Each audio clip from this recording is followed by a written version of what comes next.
It's local high school football on Eagle 101.5. Hi, Mike Reeling with the Feeney Ford pregame show tonight.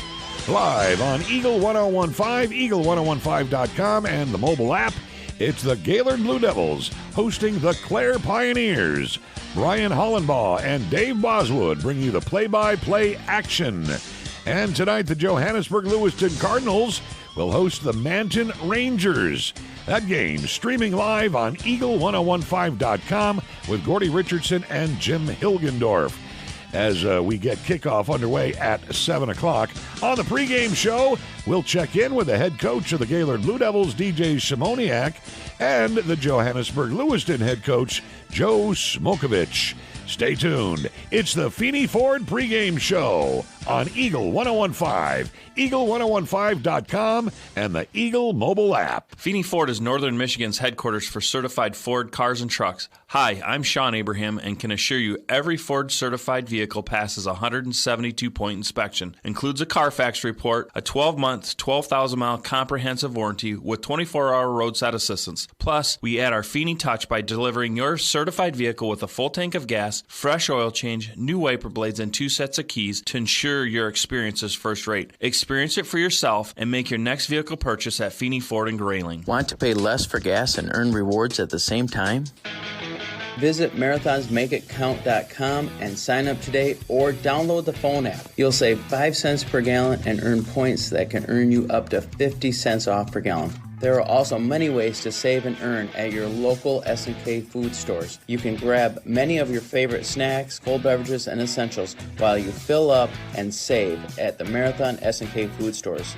And make it count, your best place to hit the road. The Javetsky Agency, your local Mimic Insurance, exclusively serves teachers and school employees. Founded more than 65 years ago, Mimic provides members with outstanding service and insurance coverage for personal, auto, home, or umbrella coverage. By choosing Mimic, you're supporting the Mimic Foundation, impacting thousands of schools by providing millions of dollars to support programs, events, and projects. Contact the Javetsky Agency for more information. The Javetsky Agency, your local Mimic agent. Discounts and savings opportunities subject to eligibility requirements. Coverage is subject to all policy terms, conditions, exclusions, and limitations. Subject to underwriting eligibility requirements. Insurance underwritten by Mimic Insurance Company, Auburn Hills, Michigan. You're in the midst of the Feeney Ford High School football pregame show. Here's Mike Reeling with Johannesburg Lewiston head coach Joe Smokovich. Joe, thanks for going on the radio with us.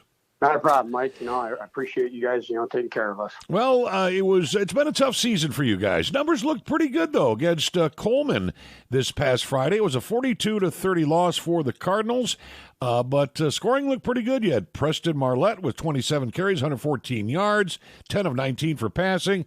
Logan May had the ball 20 times for 89 yards. Nathan Hummel, 9 carries for 46. Colin Bazinski, Riley McVannell in there. You spread the ball around pretty good.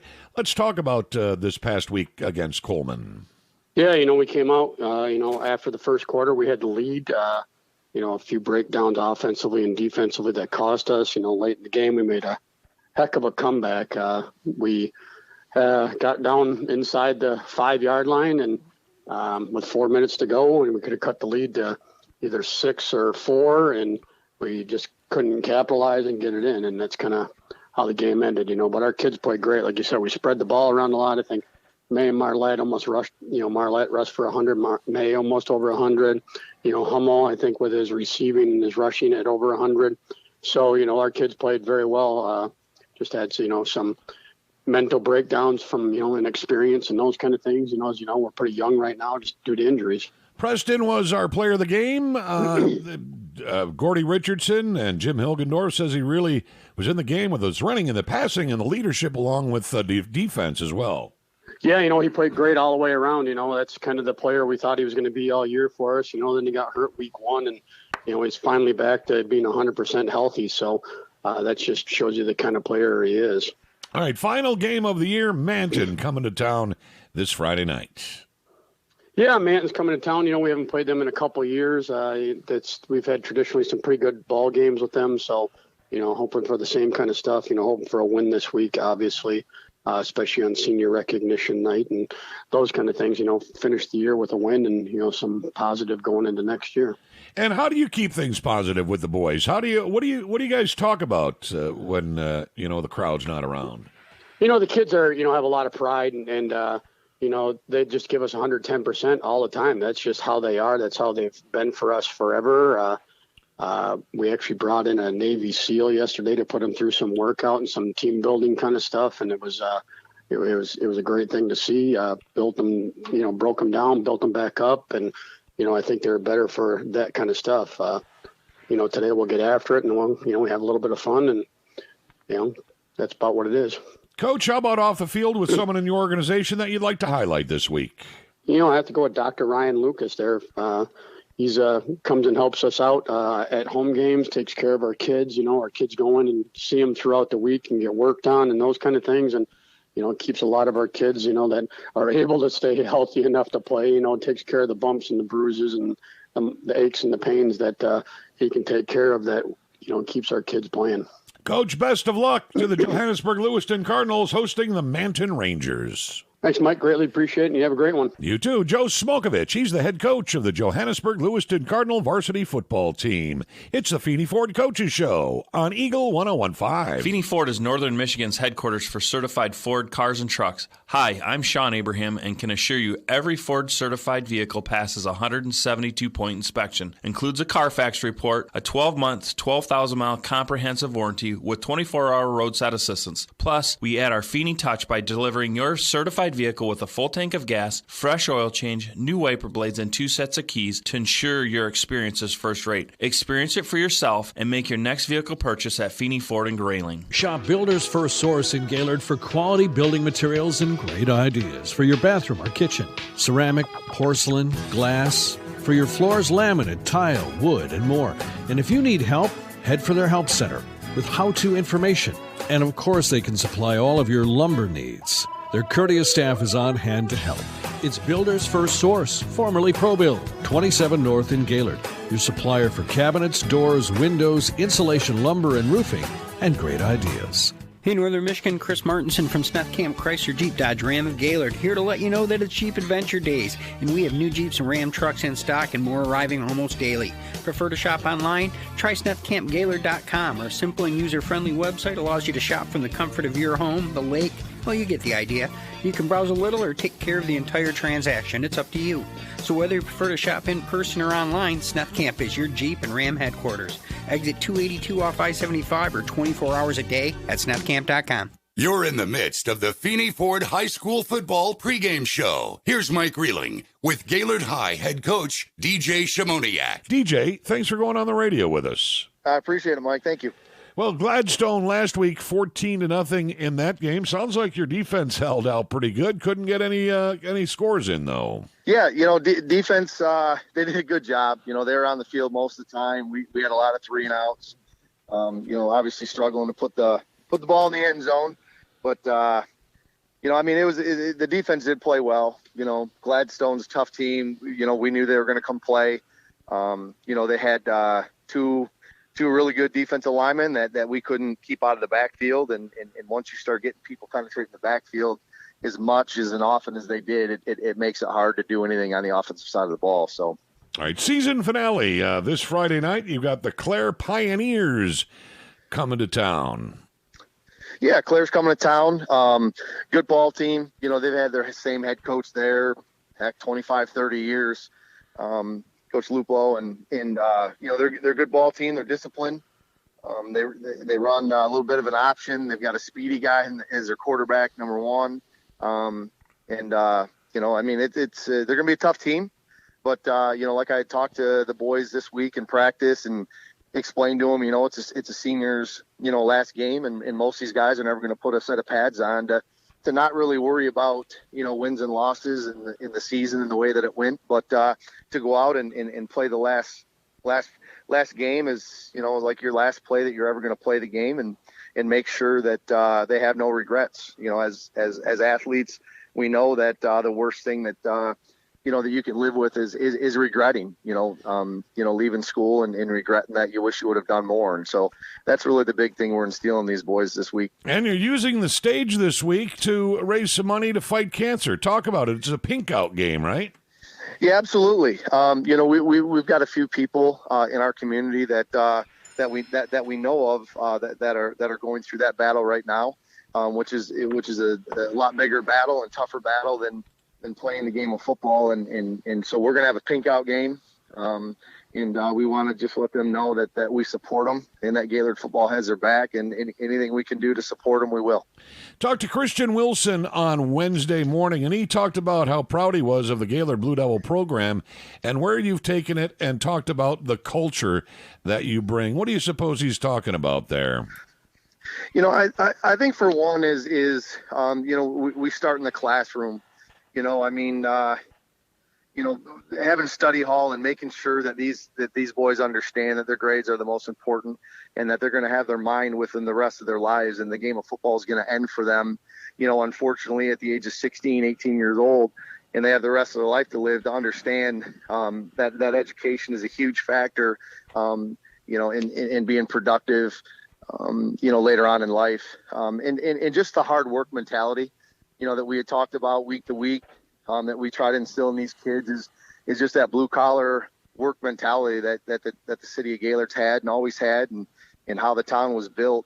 And no matter what happens, we still got to strap the boots up and go to work.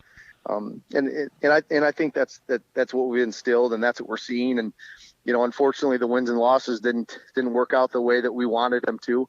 But one thing is that the kids are doing a great job in the classroom this year, and they're still coming to work, not hanging their heads. So, how about off the field, Coach, with someone in your organization that you'd like to highlight this week? Yeah. So it's going to be the kids of all the coaches. Through our middle school and high school. The amount of meetings that we've had, the amount of time that we spend, and I know that a lot of these coaches have kids that are involved in, whether it be football at a different level, volleyball, softball, whatever it may be, that they're missing some of them opportunities to see that, because they're there, with us every day at practice and things like that. And just to let the kids know that we appreciate, their support, and that what we're doing, and to know that we're doing, that Dad's doing some great things on and off the field, so I want to recognize, the kids of the coaching staff. Very cool. I don't think that's ever been done. Way to go, DJ. Thank you so much. Best of luck against Clare this week. Thank you, sir. We'll talk to you soon. You bet. Head coach of the Gaylord Blue Devil varsity football team, that's DJ Simoniak.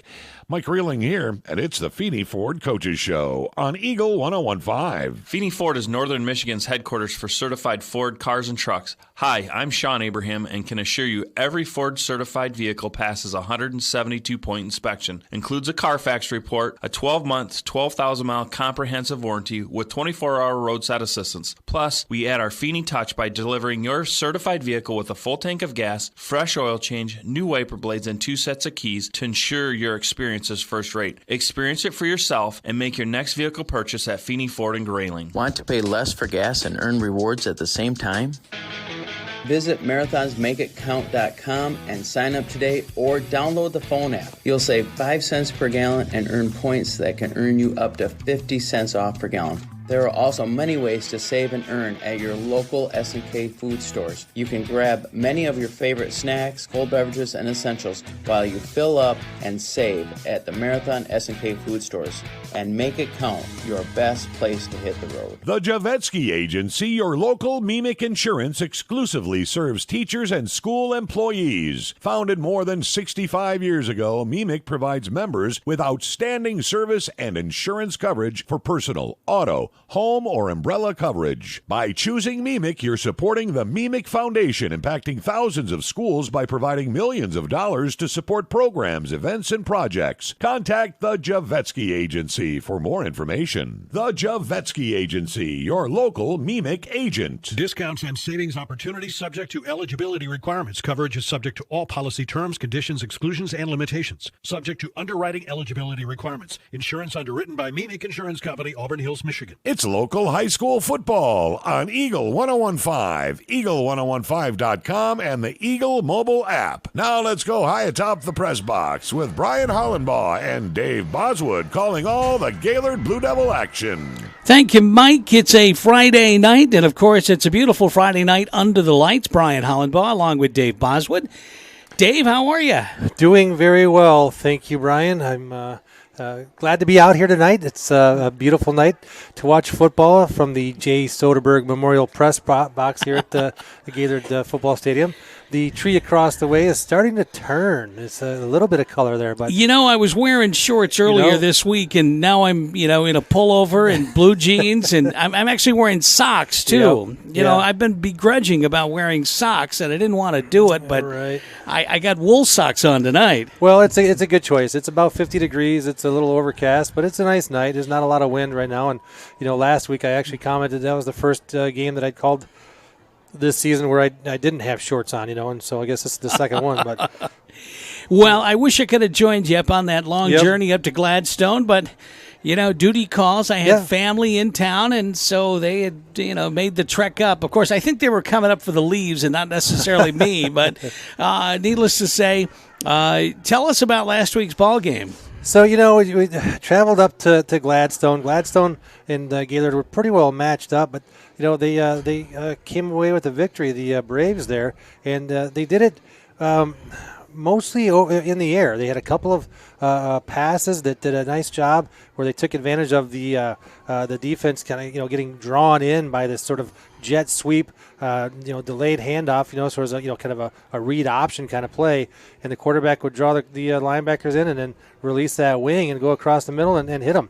And that happened 4 or 5 times, and that really is what changed the game, offensively for them. Defensively, Gaylord was holding them down pretty well. We're only talking about a 14-0 ball game. Right. Gaylord's defense has kept them in most of the ball games this entire season. Yep. But the offense has never materialized. No, and that was the problem. We just we're predictable. And that's okay. We know what we're going to run, and Coach Shimoniak has made no bones about it. Right, this is what we're going to do. This is how we're going to do it, and that's fine.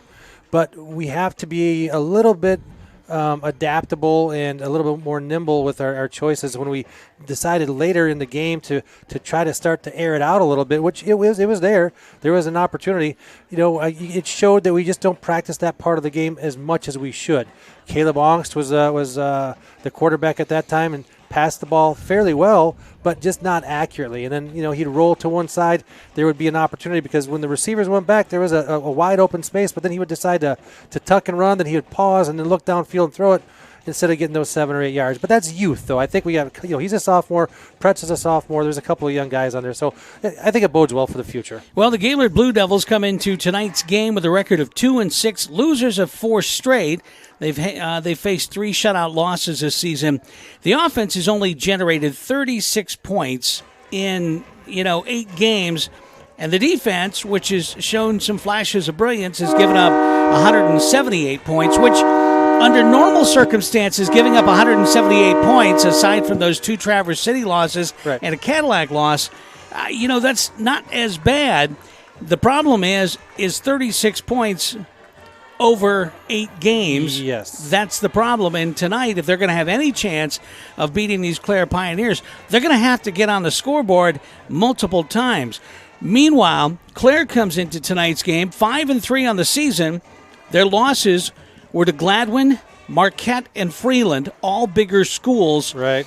And in those losses, it's only by a combined total of 17 points. They lost 24-14 to Freeland to open the season, 40-39 to Marquette, and 48-42 to Gladwin. Those 3 programs are all going to the playoffs in their respective divisions. Clare is fighting for a playoff position, and they're on the bubble. So what they need to happen tonight, they need a big win tonight here in Gaylord, and they need a little help from somebody else tripping, but they need a big game here tonight in Gaylord to gain some points. Well, and of course, the last game for these players, the seniors are not going to have an opportunity probably to play after this. Maybe a few here, some D3 action, but this is the end of the story for a lot of these, for these senior players, right? So even though you don't have that opportunity to move forward into the playoffs, you do have an opportunity to influence the way somebody else's program goes tonight. And you don't want to be vindictive in any way, but you know what? You want to go out here and put some points on the score. You're going to play for pride. You're going to play for the season, and put it out there like it's your last game, because it is your last game. Well, it certainly is. It's the last game for a lot of kids that are going to be on this field tonight.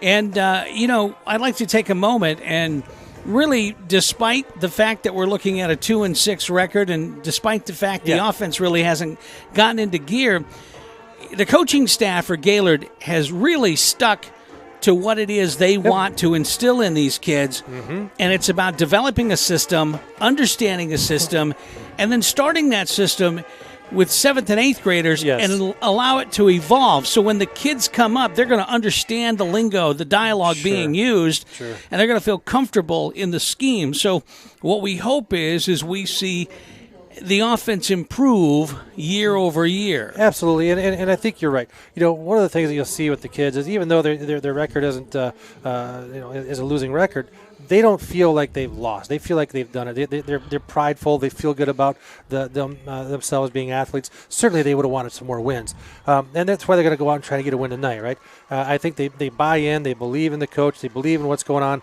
And it looks like we're retiring a jersey or something here. I'm not sure what's going on with that. This is new. Well, they're doing something. I'm not sure who's number 50.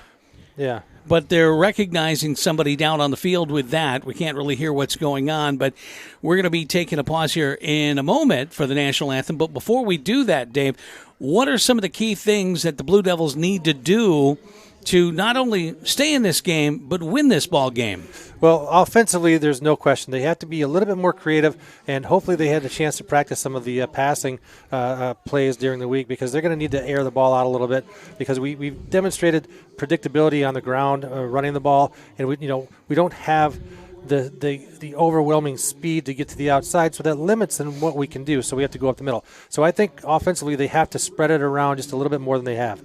Defensively, I think if they stay where they've been throughout the season, they'll be okay. But they have to make sure they stay home in the middle with the linebackers and not get drawn in. Their quarterback, Clare's quarterback, is quick. He's smart. He knows how to play football. And if they make a mistake in that middle area there, he's going to burn them and go either up the middle or outside. So they have to be very, very disciplined defensively, and of course, play really tight with the defensive backs, the free safeties and the corners. They can't mess up, and for goodness sake, maintain mental stability and not make mistakes and get flags, and penalties, because we saw that last week quite a bit. We saw that earlier in the season quite a bit. So those are the things that are going to be required for them to get a win tonight.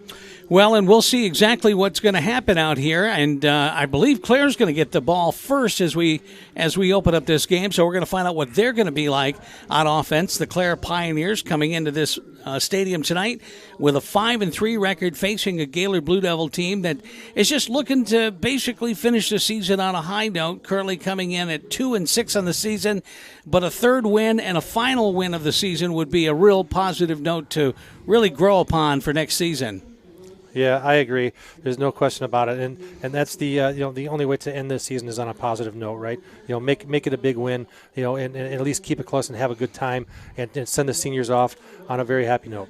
Well, and it's going to be our final game of this football season, because the Gaylord Blue Devils are not going to be going to the playoffs, and so this will be our final one for Dave and I. Although I will tell you now that David and I will be doing basketball this season, boys and girls basketball this winter. So, you'll get your dose of us throughout the winter months as well, as we banter on about basketball. Yep. And there, I think we're going to see some offense. Yes, we will definitely see some offense. Especially on the girls basketball team. Yeah. There's a lot to be looking forward to with the Lady Blue Devils.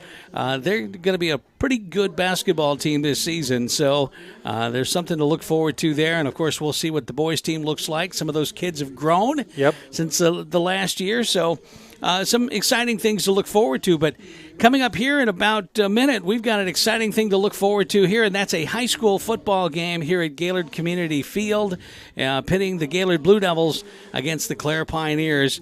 And we're going to be taking a brief pause here momentarily, although I think because it's senior night and they're doing some sort of dedication, it's going a little bit longer.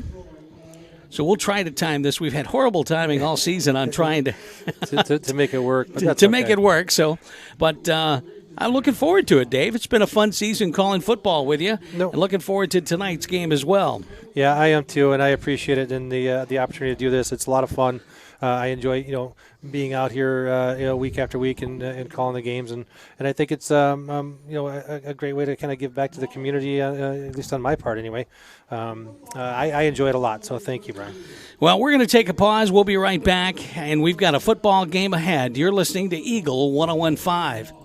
The Javetsky Agency, your local Mimic Insurance, exclusively serves teachers and school employees. Founded more than 65 years ago, Mimic provides members with outstanding service and insurance coverage for personal, auto, home, or umbrella coverage. By choosing Mimic, you're supporting the Mimic Foundation, impacting thousands of schools by providing millions of dollars to support programs, events, and projects. Contact the Javetsky Agency for more information. The Javetsky Agency, your local Mimic agent.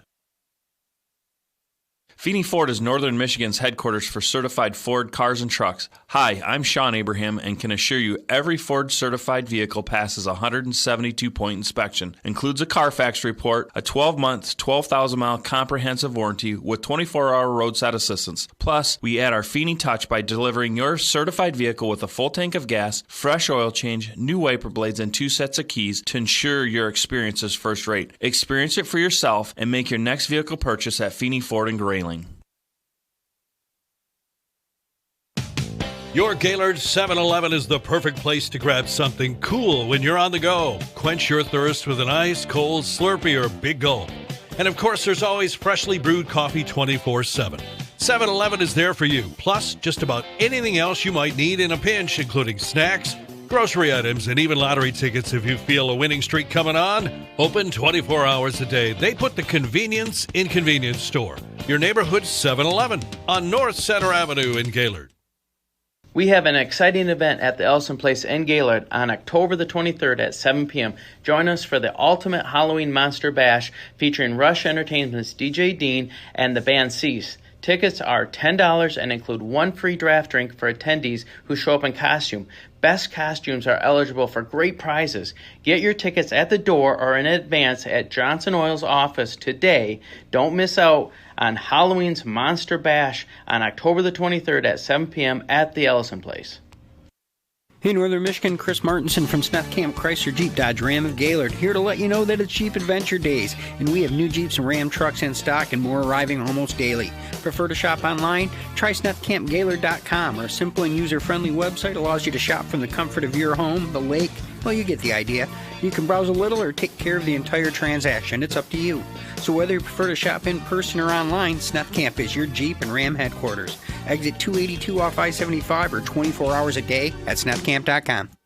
The Javetsky Agency, your local Mimic Insurance, exclusively serves teachers and school employees. Founded more than 65 years ago, Mimic provides members with outstanding service and insurance coverage for personal, auto, home, or umbrella coverage. By choosing Mimic, you're supporting the Mimic Foundation, impacting thousands of schools by providing millions of dollars to support programs, events, and projects. Contact the Javetsky Agency for more information. The Javetsky Agency, your local Mimic agent.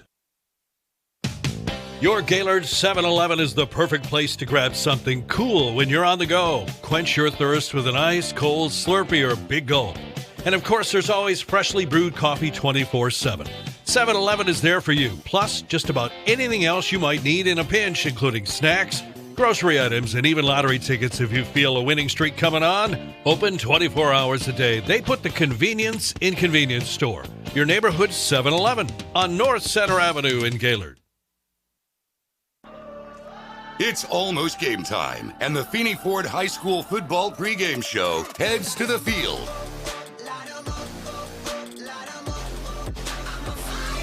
Calling tonight's game, here's Brian Hollenbaugh and Dave Boswood. Well, I think we timed it okay, Dave. That wasn't bad, Brian. That wasn't bad. It went a little longer than we anticipated with the dedication there, but that part was perfectly timed. Well, it's a pink out game tonight, as obviously October is Breast Cancer Awareness Month, and so a lot of the students and athletes are all in pink shirts tonight as they get ready for this final football game of the season for the Gaylord Blue Devils. Brian Hollenbaugh along with Dave Boswood on tonight's call of the game.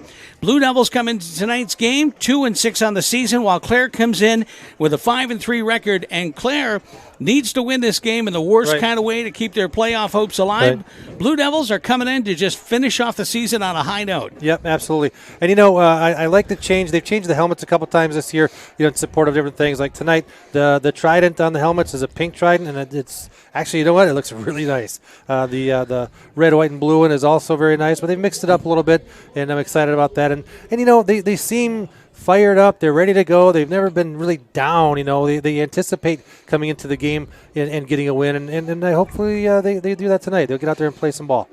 So the Clare Pioneers come to town. They'll be in green helmets with white shirts, white pants, and of course the Gaylord Blue Devils will be in their blue jerseys, blue pants, and gold lettering with the blue helmet and pink stripe in honor of Breast Cancer Awareness Month as we look to stomp out cancer and so many people affected by cancer. And so tonight they did a tribute to some alumni, and of course there's family members that are going through it. Absolutely. It is a truly insidious disease that affects everybody somewhere along the way. I don't think there's a life that hasn't been touched by cancer somewhere in every family. So Connor Byram prepares to kick it off, and he certainly does. Game is underway, and I think Dave's already destroyed a chair here. So it's going to get returned across the 30 to the 35 to the 40. There we go. The return man's still on his feet. Connor Byram, 63, finishes off that tackle. Oh, we just had a mountain of equipment fall behind us. Yeah. It's Murphy's Law, but I know. it didn't affect the broadcast. That's How's good. the camera? Did the camera move? The camera's fine, Dave. You're good. Oh, man. There we go. So the Pioneers will take off with first down now on their own 40-yard line. Pretty good run there on that return. He got it wrapped up around the ankles and then finished off by Connor Byram, but he had a pretty good head of steam. He was looking to push it to the end zone. So Jacob Recker is the quarterback for the Pioneers. He'll be in shotgun formation. Man in motion there. He's going to pitch it out.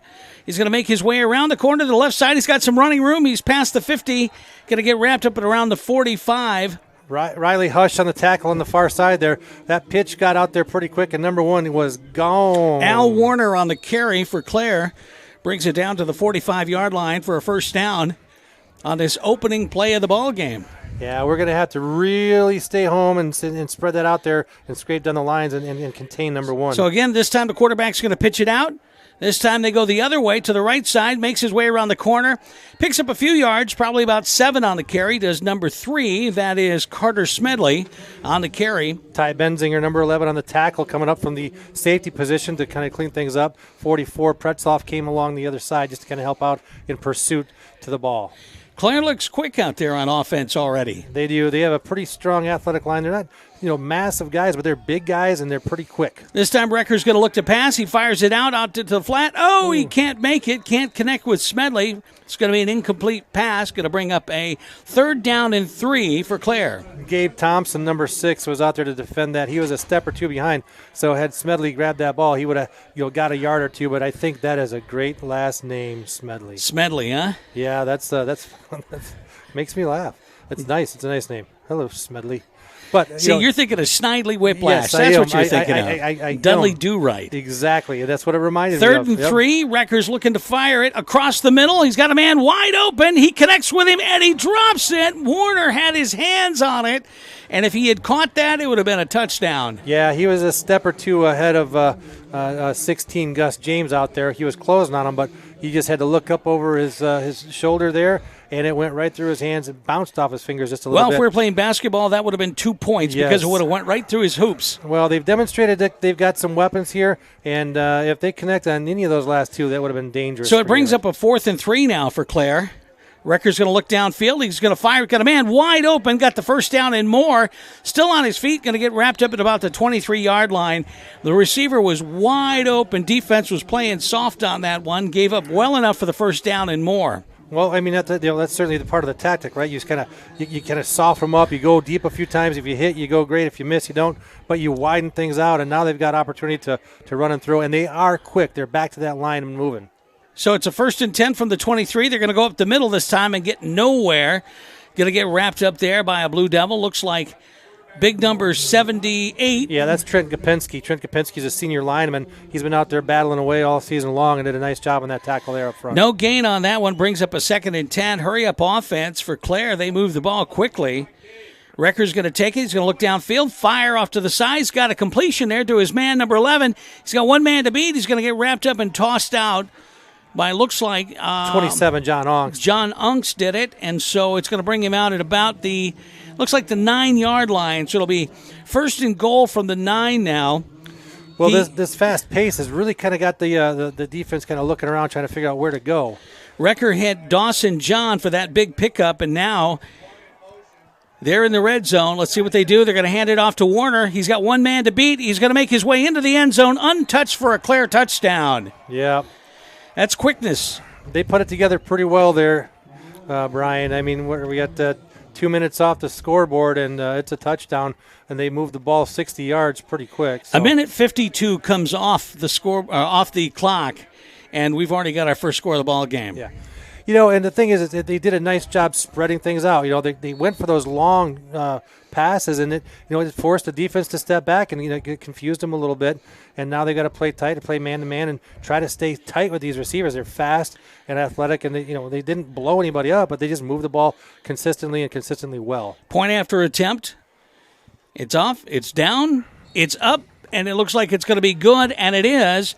And with really a minute 52 off the clock, 10:08 to go in this first quarter, Clare jumps out first by a score of 7-0 here at Gaylord Community Field. And what did you see from that Clare offense, Dave? Well, I saw efficiency, right? They played that really well. Number one is their running back there. That pitch out to the either side, number 1, number 3. Both can scamper well with the ball, and they handle the ball well. And they pass the ball. So their offensive line holds and gives them plenty of time to look downfield. And they run a couple of different little inside option plays there where they can get up the field that way as well. That didn't work so well. So they're going to stay to the outside and run that pitch, and they're going to throw the ball deep as well. But when they throw the ball deep like that, it opens up that little middle sort of route to the flats there, which gives them the 5 or 6 or 7 yards. So Gaylord's defense has really got a challenge in front of them after seeing that first we series. didn't see a single quarterback keeper in that series. Quarterback was back there. He had plenty of time, and he was able to sling the ball around. Yeah, and that's kind of scary to me, actually, because he didn't even have to really do anything to produce. So it's going to be a squib kick. It's going to get covered at the 44-yard line. So good field position for the Blue Devils as they come out on offense for the first time.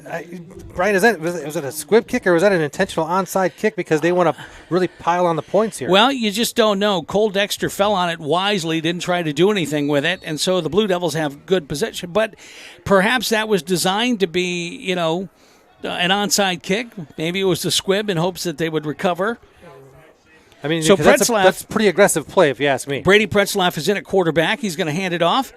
It's going to go to Ty Benzinger, and he's going to get wrapped up. Nowhere to go on that one. Good pursuit by the Clare defense. Well, again, they've got film. They can see, last week it was Benzinger running the ball most of the time, and so they're going to be keying on Ty, and he's going to have to again, get to the outside really, really quickly. Which I don't know if he can beat the pursuit on that. Have some serious blocking up front, or he's going to have to just dig his way through the middle. So we're not the only game to already have a quick score. Inland Lakes jumps out to an 8-0 lead over Gaylord St. Mary. There with 5:21 to go in the first quarter of that ball game. Wow. St. Mary trying to hold on and make the playoffs. So here we go. Blue Devils have it now, 2nd and 10. Pretzlaff's going to keep it himself. He's going to get wrapped up for about a 4-yard loss on that. Nowhere to go. No, we had a decent blocking up front. Number 24 came through a little early chippiness out there between his senior Connor Abraham and one of the other players over there. So we'll see what happens there. But again, he wasn't able to produce anything, didn't have the sustained blocking that he needed to get around that corner. And they're going to have a really hard time reaching that edge to get turned upfield. So it brings up a 3rd and 13. And, yeah, it's just a really slow developing offensive series here. They're just not getting any speed going on. So Brady Pretzlaff in, power I formation, going to hand it off to, is that Hush? No, that's 24. That's Hendrian. Yeah, Hendrian. So Hedrian busts up the middle, gains about 5 of those yards back. It's going to bring up a 4th and long, 4th and 7. Yeah, and Hendrian's got the ability. He's a big kid. He's 6'3", 6'2", 6'3", 220 pounds, and he can just, lope along through there and power his way through the line. And he did that, but we needed to do that a little sooner to get this. So we've got a punt opportunity now. So Connor Byram in to punt it away now. 4th and 7, a little too long. Good clean snap, good high punt, good coverage by the Blue Devils, and it's going to take a Blue Devil roll. Going to get down to about the 13-yard line before it's down by Ty Benzinger. Yeah, that was a well-placed punt by Byram, and some smart choices there by the Blue Devils, and some sportsmanship out there. A little, hey, nice job out there between the Blue Devils and Clare. But so they've got a little bit more field to cover this time offensively, so this may give the defense some time to get some production on their end. Well, see what happens. 8:01 still to go in this opening quarter. Clare's already jumped out to a 7-0 lead over the Gaylord Blue Devils, and they've got the ball again on their own 13 as they come out on this second series for the Clare Pioneers. This reminds me of the Cedar Springs game that we watched in the playoffs. Recker's going to keep it himself, and he's got nowhere to go. Blue Devils sniffed that out. Great defensive play there. Looks like Jaden Hendrian on the tackle on that one. Yeah, he got good penetration into the backfield there and was able to wrap him up, before he was able to get the ball handed off. Or actually, he missed the handoff and got to the outside. So that actually was a nice play by the Blue Devils defense. No gain on it, so it's going to bring up a 2nd and 10. Ball still on the 13-yard line. Recker, shotgun, pistol formation. He's going to look downfield to pass it. Fires across the middle. Good defensive there. John Ungst on the defensive side of it. Knocked the ball away from number 11. Yeah, he did Dawson a nice John. job. Yeah, he did a nice job. He stayed close with him. And, last week he had a couple where he was in good position and got there just a little early and drew a penalty. This time he waited. The ball was there. He was watching for it and got in there and broke that up. So great job by John. Brings Ungst. up a 3rd and 10. Now, this is the time where we've seen some mental errors happen, though, throughout the season. Let's see what the Blue Devil defense can do now. Recker looking to throw it. He's going to get wrapped up. He might get dropped for a safety. Well, it's an intentional ground. So it's an intentional grounding. Going to be a loss of down. Penalty comes down, but let's see. But he was in the end zone when that happened, when he threw the ball. I don't know how that works out as far as that penalty is half concerned. The distance to the goal. Let's see. Yeah, it's going to be really close. So we may end up with a safety after all. Well, the Blue Devils certainly want to see a safety. Official picks up his flag. No, it's going to get marked at the half-yard line. Well, the defense did a nice job there. They had really good penetration into the backfield and pushed them back to the line. So it's a loss of down, brings up a 4th and 23 now. And so Clare is showing that they're going to go for it, but it's probably going to be a pooch punt. Well, I'll tell you what, last week Gladstone showed punt, and they went for it. They are going to punt it away, so Recker is doing the punting duties. Gets off a nice high punt. It's going to be short, though. And so it's going to take a Clare bounce, but the Blue Devils are going to have good field position at the 39-yard line in Pioneer territory, where they'll come out for their second offensive series. Okay, so the defense has done this all season long, where they step up, they make plays, and they set the table for the offense, and that's where we're at right now. Now it's up to the offense to sit down and eat, right? Well, the offense hasn't capitalized this season. I mean, we saw maybe one really good showcase, and that was the Saginaw game. And in fact, even in that game, they held the ball for the entire third quarter of that game, which is great for offensive control, but it's the reason why they held it all quarter is they kept getting penalties. Well, I think they're going to have to just rely on Hendry and pound the ball up the middle here. So Benzinger in motion, Pretzlaff over center. He's going to hand it off to Ty. He makes one man miss, picks up about 3 yards, maybe 4 on the carry.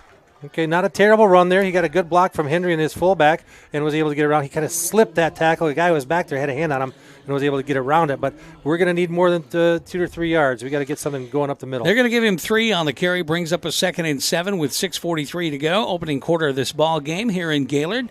Blue Devils trail by a score of 7-0 to the visiting Clare Pioneers. Brian Hollenbaugh along with Dave Boswood on the call of tonight's ball game.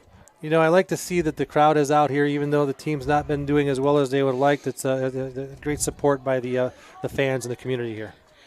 So Pretzlaff's going to hand it off now. He's going to go right up the middle with Ty Benzinger, and he's going to work his way up for about another 3, maybe 4-yard carry on that one. Yeah, I think they're going to give him 3 or 4 as well, but that was a good response and a good drive by the offensive line, and then that fullback coming through to give Ty a few extra yards. So now Austin Vanderveer suited up, but he's not been out there to play yet. And I was talking to his dad yesterday, and he said his elbow was all swollen up and everything else, and he'd gotten banged up quite a bit. And so they weren't certain how he's going to be for tonight's ball game. He's not yet come into the ball game. No. And we've got a couple starters who are on the sidelines from different injuries over the last couple weeks. Oh, Pretzlaff's going to get hammered. Yeah, I mean they're going to call him down. He stripped the ball. Nope, they're going to call it a turnover. The officials call it a turnover. Pretzlaff took the snap and was immediately hit by a Pioneer who knocked the ball loose and recovered it. And just like that, Clare has the ball on their own 42-yard line. I mean, he did end up with the ball, but as he was going down, he was down, before the ball came out and stripped it away. But that's not how he saw it on the other side, so, who am I? But that's a turnover. And, wow, that was a quick, massive blitz that got in the backfield there. A bang-bang play there. So Recker's going to pitch it out. Now we're going to have a flea flicker. He's going to fire it down the field. Got an open man. It's a connection, and the defense is blown, and it's going to go all the way in for a Clare score. So that was a pitch out from Recker to Carter Smedley, who connected with Al Warner, and just like that, Clare's got a huge score. Yeah, and that's unfortunate because we had defenders right there, and they just misread that opportunity, and then were going for the ball instead of just getting in there and wrapping him up for the tackle. And that was a well-played flea flicker, but my goodness. Completely caught off guard. I mean, absolutely. Nice pitch out. It was moving to the right, and then the running back threw to the left, had an open man who only had one man to beat, and he beat that man, and it was a foot race to the corner of the end zone. So they're going to go for a single point after attempt. Well, low snap, kick is up, though, hits the crossbar and still makes it in. So it's good. It is It's good. 14-0 Clare. And with 5:22 to go in the opening quarter, we'll be right back. You're listening to Eagle 101.5. We have an exciting event at the Ellison Place in Gaylord on October the 23rd at 7 p.m. Join us for the Ultimate Halloween Monster Bash featuring Rush Entertainment's DJ Dean and the band Cease. Tickets are $10 and include one free draft drink for attendees who show up in costume. Best costumes are eligible for great prizes. Get your tickets at the door or in advance at Johnson Oil's office today. Don't miss out on Halloween's Monster Bash on October the 23rd at 7 p.m. at the Ellison Place. You're listening to Blue Devil Football on Eagle 101.5. Just 5:22 to go in this opening quarter, and already, Dave Boswood, our score is 14-0 in favor of the Clare Pioneers, and it's the big play. The big play did it. It's the razzle-dazzle, Brian. There's no question about it. The defense, was there that second offensive drive and did a great job. But this time they were just caught completely off guard with that flea flicker. For a flea touchdown. Flicker leads to a 57-yard scoring pass. And Clare jumps out to a 14-0 lead. It's going to get kickoff's going to get returned from the 20 down to across the 25 to about the 28-yard line. Let's see where they spot it. That's going to be 29-yard line is what they got. Right, and it looks like it was Gabe Thompson on the return. Yes, it was. Yes, yep. Well, the bummer is we had the ball rolling on the offensive drive there. Looked like things were going our way a little bit, ready to get a first down. And then that blitz came across there and just, took Pretz to the ground and stripped the ball on the way through. And that's unfortunate, it's just a tough thing to do, to protect yourself against that. So the Blue Devils come out. Again, Brady Pretzlaff over center, 3-back set. He's going to keep it himself. Looks like a replay of the last play, but this time he falls forward for about a yard. Pretzloff in there on the tackle. By the way, another score update with 1:21 to go in the opening quarter. Inland Lakes takes a 14-0 lead over Gaylord St. Mary. I'm so used to seeing Pretzloff on the tackle, but he tried to get through there and get a few yards and just wasn't able to get any further than the line of scrimmage, unfortunately. So, let's get the ball moving again and see if we can't do something. And I'd like to see them again spread it out a little bit, try and throw the ball and soften up their defense a little bit, because right now they don't have to worry about it. They don't think about it. So it's 2nd and 10, ball on the 29-yard line after no gain on a quarterback keeper. This time, single back set behind Pretzloff. He's going to roll out. He's going to get wrapped up. He makes a guy miss, still on his feet, runs back into the scrum, and he's going to get wrapped up. I don't think he gained on that. He would have been better off running toward the edge.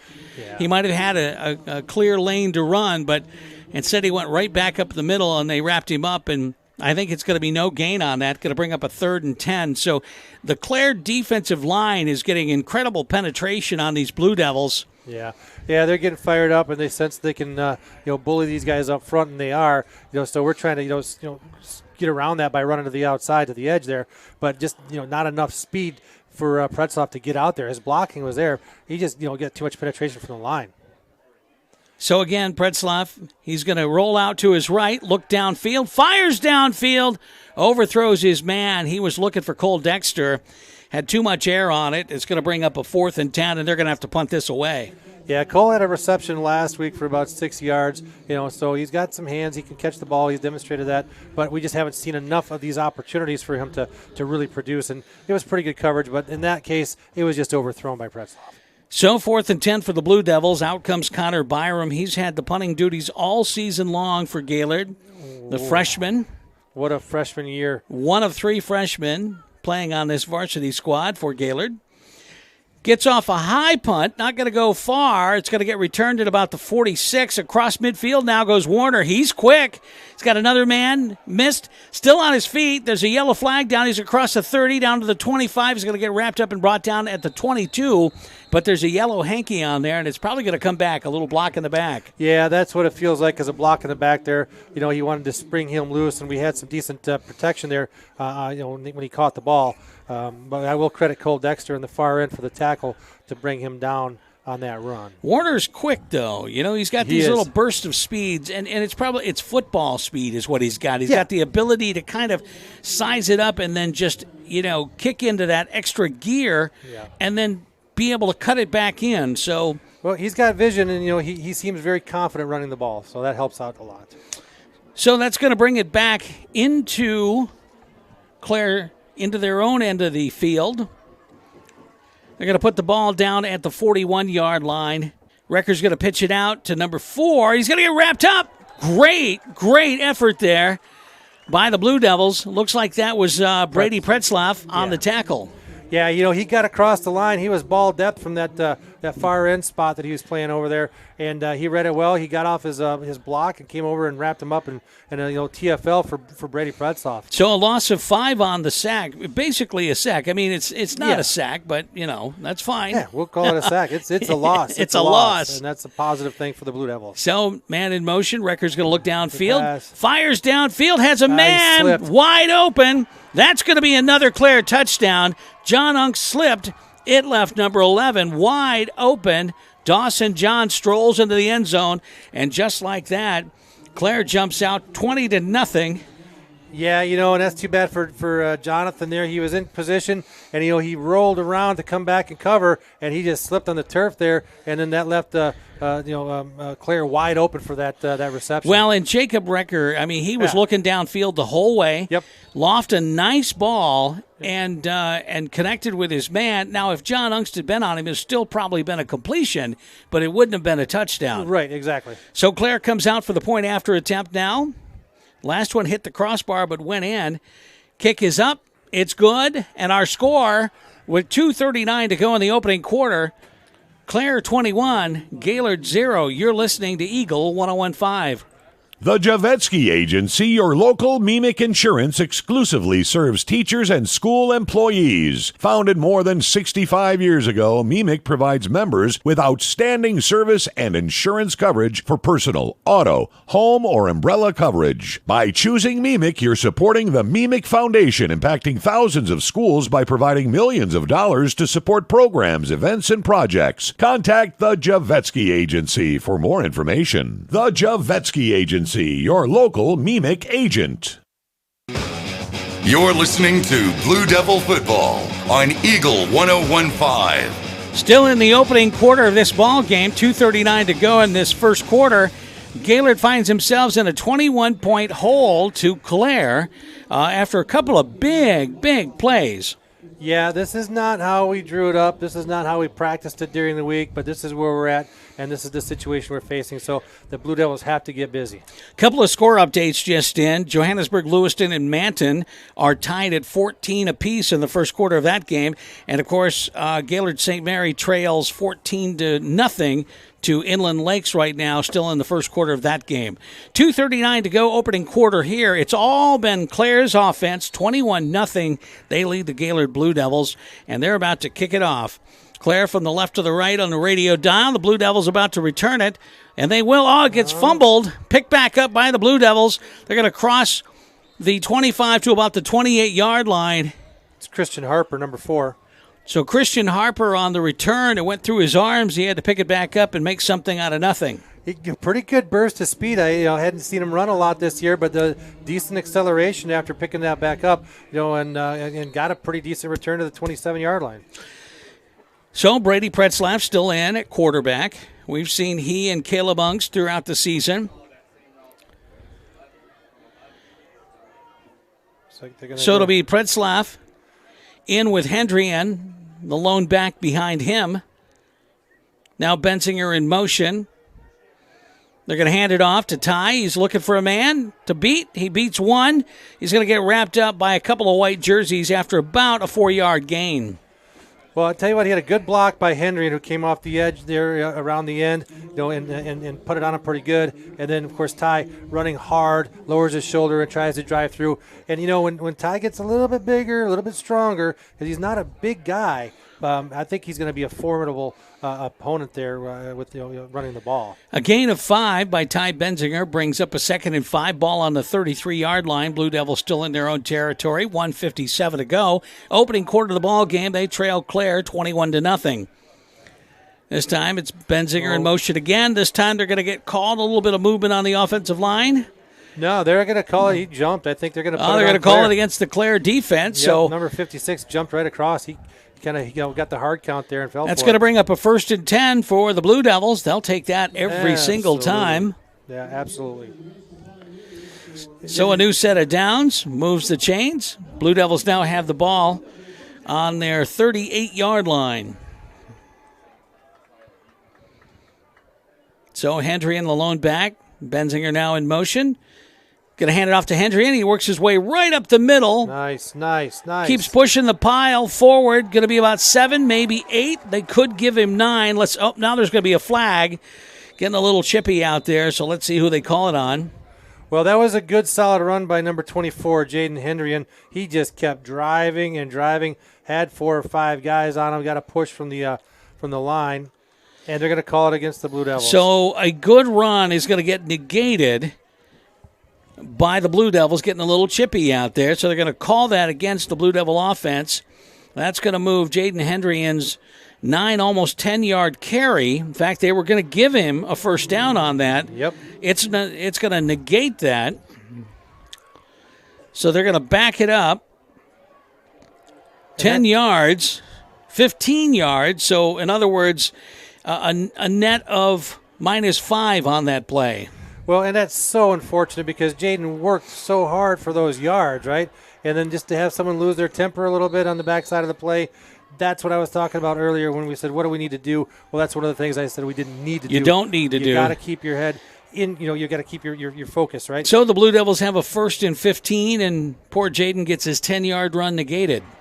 Right. You're getting more negative yards than positive yards, and that's not good. That's not how we this time, 3 back set in there. Now they got a man in motion as Hendrian. He comes out to the edge. They're going to hand it off. Goes up the middle to Ty Benzinger. He's going to get nailed at about the 38-yard line. Gains a few of those yards back, but not many. Going to bring up a 2nd and maybe 10. Yeah, they're going to make it 2nd and 9 is what it looks like, but we're running out of time in the first quarter, but that's okay. We've got plenty of football left to play. Clare's doing a nice job. They're pursuing to the ball really well, and they're quick, right? So we've got to be a little bit stronger and sustain those blocks just a little bit longer. So Blue Devils come out, 2nd and 9. They give Ty Benzinger 6 yards on that carry. Ball on their own 39-yard line. Hendrian, the lone back. Now Benzinger in motion. And they're going to call it. This time it's going to go on Gaylord. And just like that, it's going to be an illegal motion. And the Blue Devils are going to be back to a 2nd and 14 now. These are the self-inflicted wounds that this offense has done all season long. Yes, and that's unfortunate because they show little glimpses here and there, and then something like that happens and pushes it back, and it's hard to stay positive. So this time Pretzlaff's going to do a quarterback keeper, goes right up the middle, and again picks up some of that yardage. But this is what we've seen all year long. All right, great, you got a 6-yard carry, but now you're 3rd and 8. Yeah, and that's going to bring us to the end of the first quarter, which seemed to take longer than 12 minutes. Well, it certainly did, but at the end of one, our score, Clare 21, Gaylord 0. We'll be back with your second quarter. You're listening to Eagle 101.5. Hey, Northern Michigan, Chris Martinson from Smith Camp Chrysler Jeep Dodge Ram of Gaylord, here to let you know that it's Jeep Adventure Days, and we have new Jeeps and Ram trucks in stock and more arriving almost daily. Prefer to shop online? Try SmithCampGaylord.com. Our simple and user-friendly website allows you to shop from the comfort of your home, the lake. Well, you get the idea. You can browse a little or take care of the entire transaction. It's up to you. So whether you prefer to shop in person or online, Smith Camp is your Jeep and Ram headquarters. Exit 282 off I-75 or 24 hours a day at SmithCamp.com. You're listening to Blue Devil Football on Eagle 101.5. Well, the first quarter is in the books. The Gaylord Blue Devil trail by a score of 21-0 to the visiting Clare Pioneers. And the first quarter was all about Clare's offense and basically the Gaylord Blue Devil defense giving up a couple of big plays which equated to 2 quick Clare scores. Well, the Blue Devils offense is moving the ball. It's just they're moving the ball forward and then back and then forward and then back. These penalties are going to hurt us if we don't get this cleaned up real quick. So the Blue Devils have a 3rd and 6 ball on the 42 as we switch ends. Pretzlaff's going to get it off to Ty Benzinger. He's going to stick his nose down. He's going to get wrapped up at about the 45-yard line, so it's going to bring up a 4th and about 3, maybe 4. Yeah, it's going to be, again, these are the things that we got to decide, right? Are we going to continue to try and push the ball? 14's coming in. That's Vanderveer. It looks like we're planning on going for it here. I don't know if this is really the best choice, but, we don't know that we have much to lose at this point. So it's 4th and a very long 2. Yeah. It's about as long as 2 yards could be. Ball's on the 46-yard line. They need to get to the 48.5, and let's see what they do here. Do they give it to Austin Vanderveer? They do. They do, and he goes right up the middle, and he's got a first down. All right, so we see Austin come in to make a play, and the first play he makes is a first down, and that's fantastic. So wise choice, I guess, by the offensive coaching staff. But, again, we without those penalties, I think we're, 25 yards further down the field? Yeah, exactly. So another score update. So Gaylord St. Mary trails by a score of 14-0 in the second quarter of that game. They're trailing Inland Lakes with 7:31 to go before the half there. So 1st and 10 for the Blue Devils. Ball now in Clare territory, spotted at the 49-yard line. 3-back set. Pretzlaff's going to hand it off. Goes right up the middle to Jaden Hendrian. He's going to pound his way in for about 3. So that was a little different look on the handoff there. I hadn't seen that throughout the season where, they usually will do an inside fake, but he turned back to kind of show he's going to go to the deep back, Vanderveer, and then turns back around and puts it to the up back, which was, in this case, Henry, and he got a couple yards.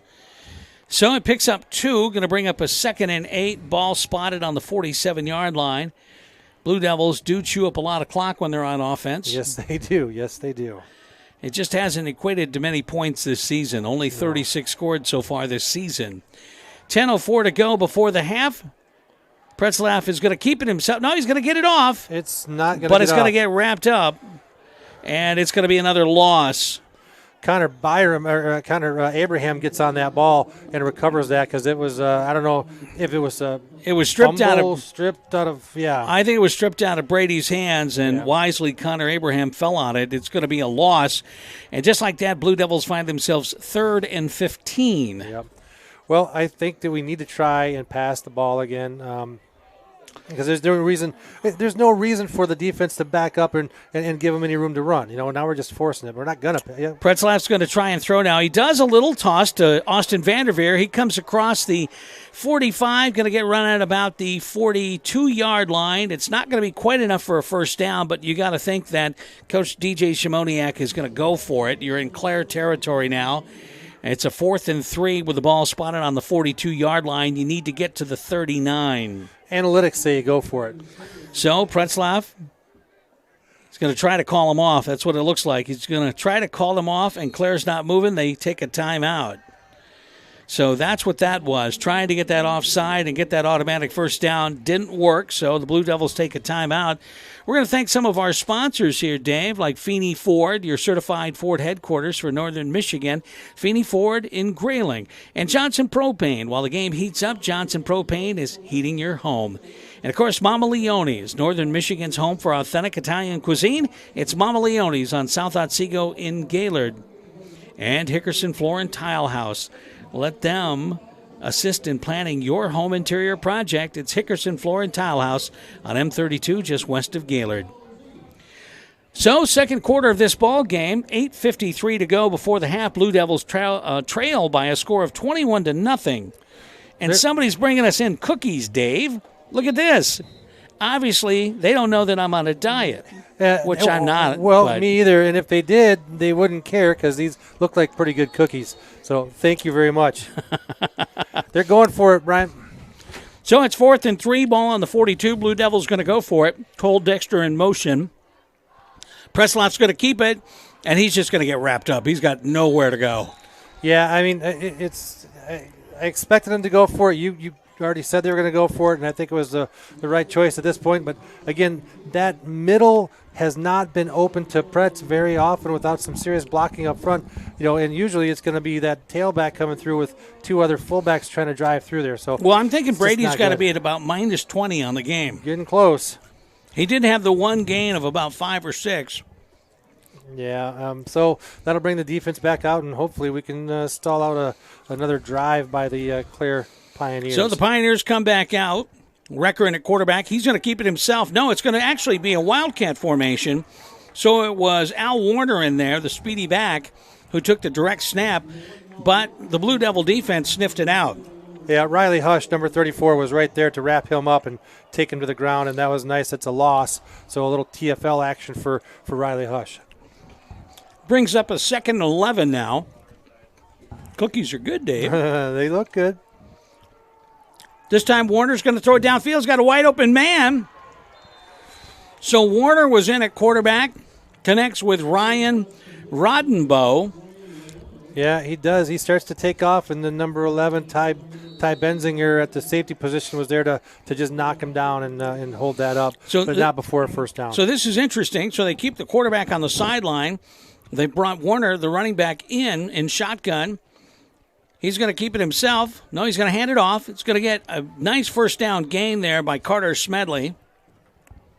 And that's going to keep moving the chains for the Pioneers. Again, Benzinger on the tackle on the far side. But again, they're getting these first downs too easily. We're not giving up. We haven't given up a big play on these last 2 runs, but 10 yards is pretty darn good. 1st and 10, ball on the 28. Warner in at quarterback. This time they're going to get called. It's going to be maybe a little illegal motion. Yeah, offsides. Yep. Going to back up Clare on that one. Going to make it 1st and 15 as they move the ball out to the 33. So, again, an opportunity for the Blue Devils defense to do something good here, and maybe get in the backfield. Another tackle for loss would be great. But they've got to really be, staying awake out there, those defensive backs looking for the pass. We're showing blitz right now. So, again, here we go. Man in motion. Warner's going to keep it himself, going to tuck it in. Finds an open hole, squirts his way up the middle, 50. Picks up a chunk of those yards. Keaton Abram on that one, number 54 for the tackle, but still a pretty good run right up the middle. He picks up 10 of that 15 in one swoop, so it brings up a 2nd and 5 ball now on the 23-yard line. Just outside the red zone are the Clare Pioneers with a 21-0 lead.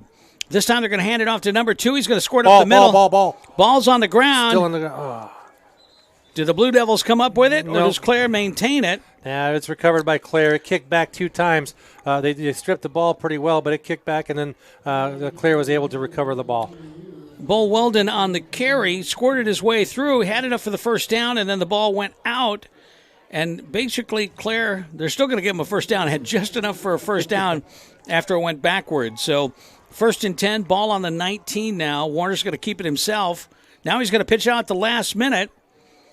And Blue Devil defense pursues on it pretty well, but not until after it gains about 3. 78, Trent Gopinski on the tackle coming across from his defensive line spot. So Bo Weldon on a carry there as well, so it brings up a 2nd and 6 for the Clare Pioneers. They have a 21-0 lead over the Gaylord Blue Devils with 6:19 to go before the half. Okay, well, they're taking their time on this one. They've been, kind of changing the pace a little bit. Hurry up, and then a little delay. They're looking for the end zone on a pass right now. So here we go again, man in motion. Quarterback keeper. Nope. Yep, he's going to keep it himself. He's got one man to get around. He does. He's going to find his way into the end zone, and just like that, a 14-yard scamper for the touchdown by Al Warner. Not good enough on the tackles, right? They're in position. They had their hands on him 2-3 times and just weren't able to wrap him up and bring him to the ground. And he is good. I mean, they're riding Warner all the way down here, right? I mean, I think he ran the ball or possessed the ball, 5 out of 6 times, 6 out of 7 times? Yeah. 90% of the time he's got the ball in his hands. So a 14-yard scamper by Al Warner, who was in at quarterback that entire series, been at running back most of the game. So in comes Clare again for the point after attempt. Been perfect on the night. High snap, kick is up. It's good. And with 5:56 to go before the half, Clare jumps out to a 28-0 lead over the Gaylord Blue Devils. Well, it's kind of how it's going, Brian. We'll keep it here. We'll mention some more of our sponsors like Caribbean Tan. You can stop by Caribbean Tan and check out the new red light therapy. They've got a bed there that does that, or you can warm up in one of their turbo tanning beds. Caribbean Tan on Fairview Road in Gaylord. And, of course, Bob's Modern Homes. They'll assist families achieve their new home dreams.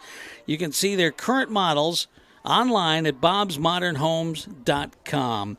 5:56 to go in the second quarter. Gaylord now trails by a score of 28-0 to the Clare Pioneers. Clare came into tonight's ball game 5-3 and on the bubble for making the state playoffs. Now, they need to win big tonight, and they need someone to probably give them a little helping hand as well to get into the field of 16. So it's a big game for them, and they've come in completely prepared for this. Well, they certainly look like they're planning on doing their part, and they're handling the Blue Devils a little bit better than what I anticipated, to be honest with you. I was looking for a little bit more fire from the Blue Devils, but we've still got some ball left, and they're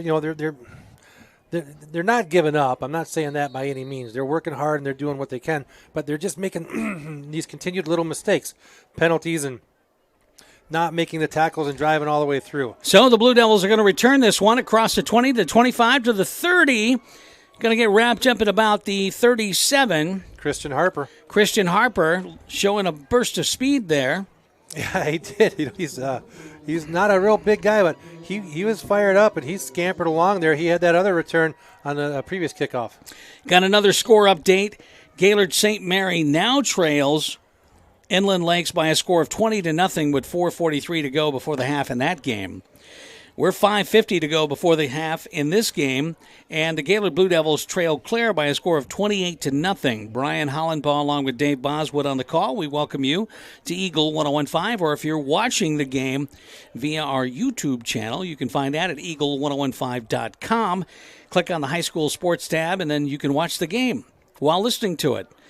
Austin Vanderveer goes up with a nice carry, picks up about 5. Yeah, good run by Austin. Looks like he's feeling pretty good. Whatever was going on, he's got it worked out and run the ball pretty well. So it brings up a 2nd and 5, ball now on the 42. Blue Devils need to get something going. Yes, they do. And again, we've got to have good blocking up front if we want to gain those 3 to 5 yards that we need up the middle. Because again, I just don't think we have the speed to get to the edge. No, that would be a good statement. A truer statement I can't find. And right up the middle they go. It's going to be enough for a first down. I don't know if that was Vanderveer or Hendrian. That was Vanderveer, 14 on the So carry. Vanderveer gets another carry, moves the chains on that one, right up the middle. See, I like that. So they found something in the middle there they like. Maybe a little mismatch, or they found a blocking scheme that's working to open that up. And, Austin looks like a young man who's playing his last, high school football game here tonight and really trying to get up the field and doing a good job of it. So it's 1st and 10. Ball now spotted at the midfield mark with 4:40 to go, 4:50 to go rather. Clock still continues to run down. Blue Devils never in a hurry on offense. Pretzlaff in over center. He's going to hand it off again to Vanderveer. He's going to squirt his way through. He's got lots of momentum that time. And I like it when he's in the backfield and set and he's running downhill. Yes. It's when they put him in motion and he's kind of trotting up there. He doesn't have forward momentum. Yeah. But and when he's in a set position and he can look over that defense, he's got forward momentum going. Right now, honestly, Brian, this is the best I've seen him run all season. He seems to have a lot of extra energy, and he's driving to that hole there, right? Because we talked about this many times. The line's not big enough to make these great big holes, so he's got to hit those as quickly as possible. 2nd and 4, ball on the 44-yard line. Dexter in motion. He gets set. Pretzlaff's going to hand it off to Vanderveer again. He squirts his way through, picks up about 3 of those 4 that they need. It's going to bring up a 3rd and short, but it's manageable for the Blue Devils. Finally, they're in a 3rd and short as opposed to a 3rd and 15. Yeah, absolutely. No mistakes so far. Good blocking from his fullbacks out there. In this case, 24 Hendrian, got a good knock on one of the defenders over there to get that extra yard or 2. Well, I think what you need to do here is you need to go power I formation, Hendrian in at fullback, Vanderveer in at tailback. Let Hendrian go in and knock a hole in the line. That's what they're setting up to do. Now, this time Vanderveer goes in motion, and Pretzlaff's going to keep it and try to drive his way through. He might have enough for first down if they give him the forward momentum. No, they're not. They're going to give him just 1 yard short. So, in other words, they're going to say he's about a half yard short. Yeah, exactly. So it's going to be a turnover on downs for the Blue Devils. No, it's 4th down. Oh, it's 4th down now. Yeah, that's fourth right. Down. So we have another shot at it. I think that this sets up another opportunity for Pretzlaff. I would prefer that they just give it to Hendrian, to Vanderveer with Hendrian lead blocking there and get those extra 2 yards because they've done that 3-4 times already. I'll be honest with you. I wouldn't mind putting Hendrian in at the tailback and give him some forward momentum. So here we go. They're trying to draw him off. They nearly do. They're going to hand it off to Vanderveer. He's going to get the first down and going to move the chain. So again, see that play right there, Brian, is something that we hadn't seen. He made one quick cut and then he drove it right down the field. He went south as quick as possible and made some plays. So 2:27 to go before the half. Blue Devils are finally putting together a noteworthy drive. 1st and 10, ball on the Clare 39. Absolutely. No, but he's playing well. I know he's sore, but he's not going to miss the opportunity to get a win tonight and try and get some positive yards for the team. 3-back set. Pretzlaff's going to roll it out to the right, look downfield, tuck it in, and then throws downfield, and it's going to get nearly picked off. There was 2 white jerseys there, and they were in better position than Cole Dexter, and it was nearly picked off. Yeah, and I'm surprised it wasn't. Me too. He had a little indecision there. He was looking close to number 14, Vanderveer. Then he decided to go a little bit longer to either hit Cole or Onks there. But I think, honestly, he probably should have just tucked and run and got 3 or 4 yards. Well, he thought about that too. Yeah. And these are the kinds of decision-making things that they got to work on because I think he would have taken those 4 or 5 yards instead of risking that potential for an interception. 2nd and 10. Ball's on the ground. Blue Devils going to retain it. Pretzlaff couldn't connect with Vanderveer on the handoff. Ball ended up on the carpet. Vanderveer dove back and landed on it, so that's going to be a costly third down. Going to make it 3rd and 15. We've been here before. We have, and on a very similar play, right? Where the last time that happened, it was 55 Connor Abraham covering the ball and saving the bacon. So again, another score update. Johannesburg-Lewiston now leading Manton by a score of 20-14. 7:12 to go before the half in that ball game. Our score here, 28-0 Clare with 1:22 to go before the half. This time they're going to hand it off to Jaden Hendry and maybe 2 yards on that carry. Yeah. This Clare defense isn't fooled by anything that the Blue Devils are doing. No, not at all. And I think it's a good plan. I would give it to Hendry, and like you said earlier, when we were on that close play, give it to Hendry and as the tailback and let the other guys lead for him and get that forward momentum. Well, the problem is when you're 3rd and 15, right. Great, he's going to pick up 2 or 3, but that's not going to get you where you need to be. No, you needed him to run that to get the 2 or 3 that we got last time, so we wouldn't have to be dealing with this right now.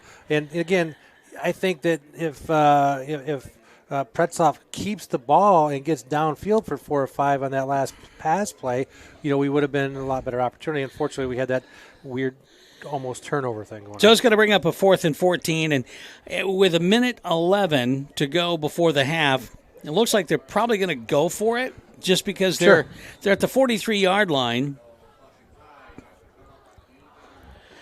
But I think it's also, you're in a dangerous position.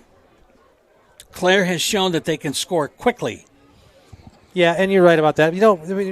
Maybe this is the time, just throw a little, pre-halftime Hail Mary and see if we can get something on the board and get some downfield and get lucky on that, right? I don't know if you can get it to the end zone. I don't think you can, but at least we might be able to push it to a first down. So the Blue Devils trot out. They're not kicking it. They're not going to kick it. Pretzlaff's coming in. Hendrian and Vanderveer in the backfield with him. Power I formation. 1:11 to go before the half. Blue Devils, they need 14 to keep the drive alive.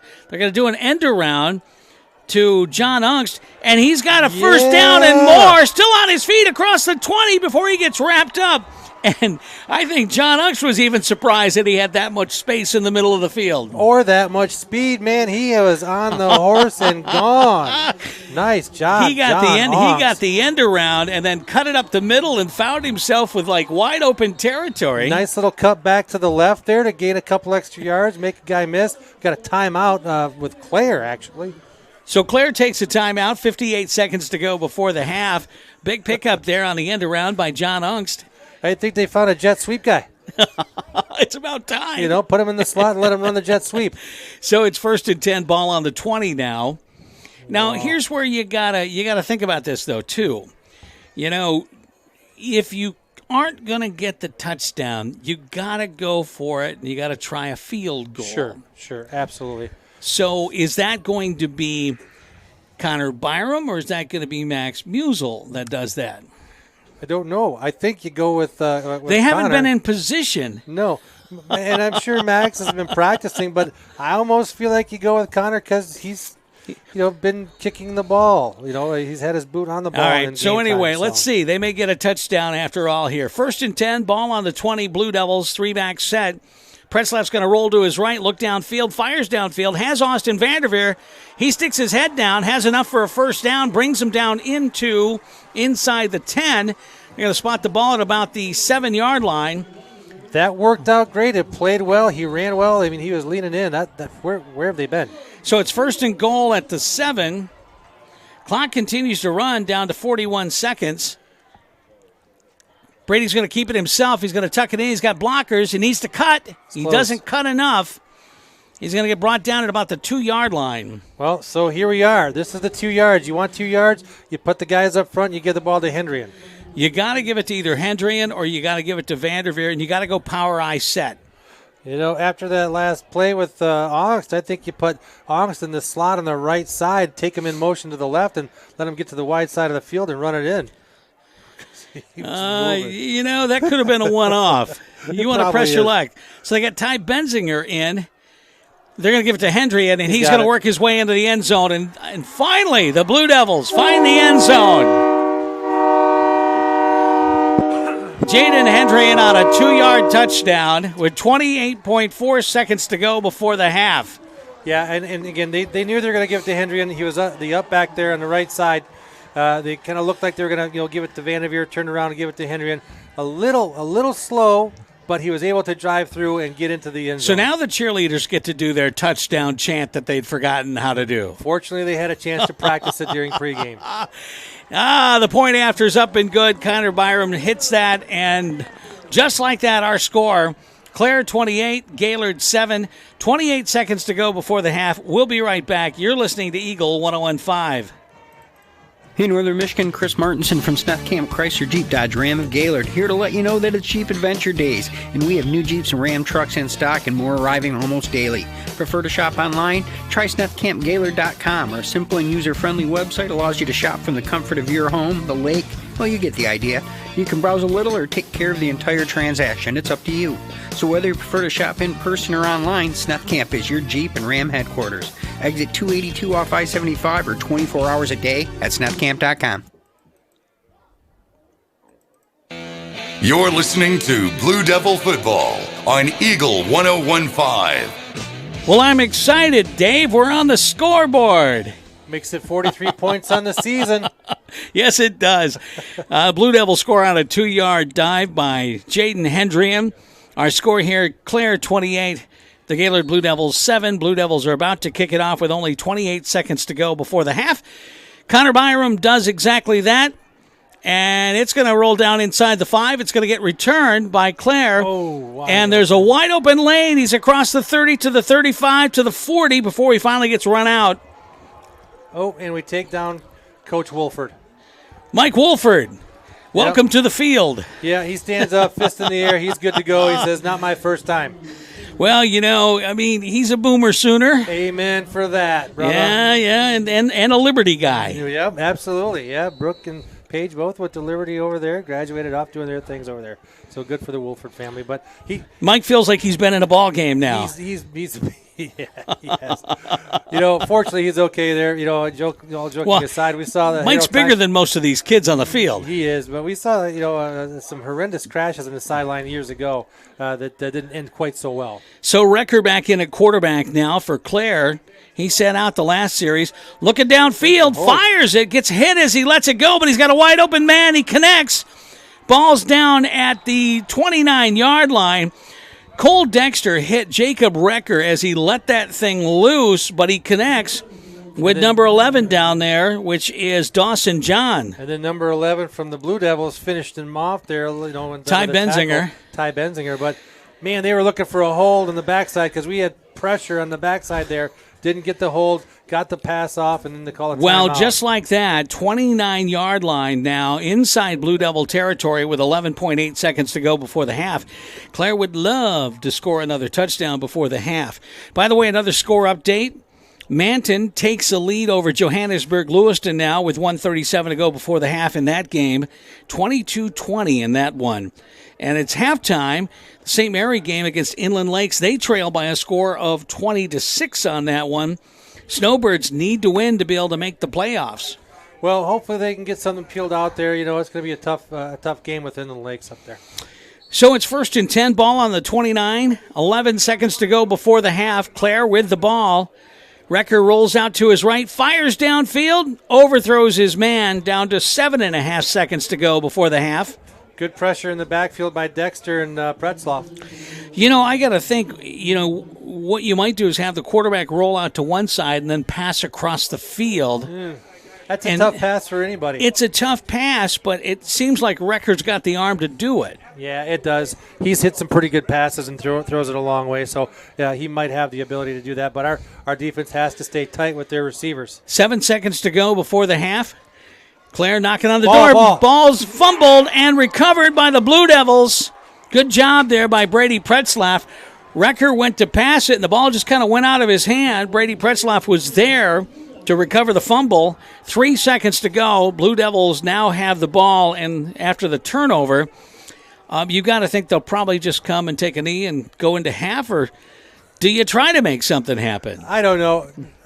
Myself, I try to make something happen. I think so too. But I see you got Caleb Lonks coming in here. That tells me they're going to go for a deep ball. They're going to put Brady back out there as a receiver. So Caleb Lonks 10. So they are going to throw it downfield. It's either that or they're going to look like they're going to pass it and then just pitch it out.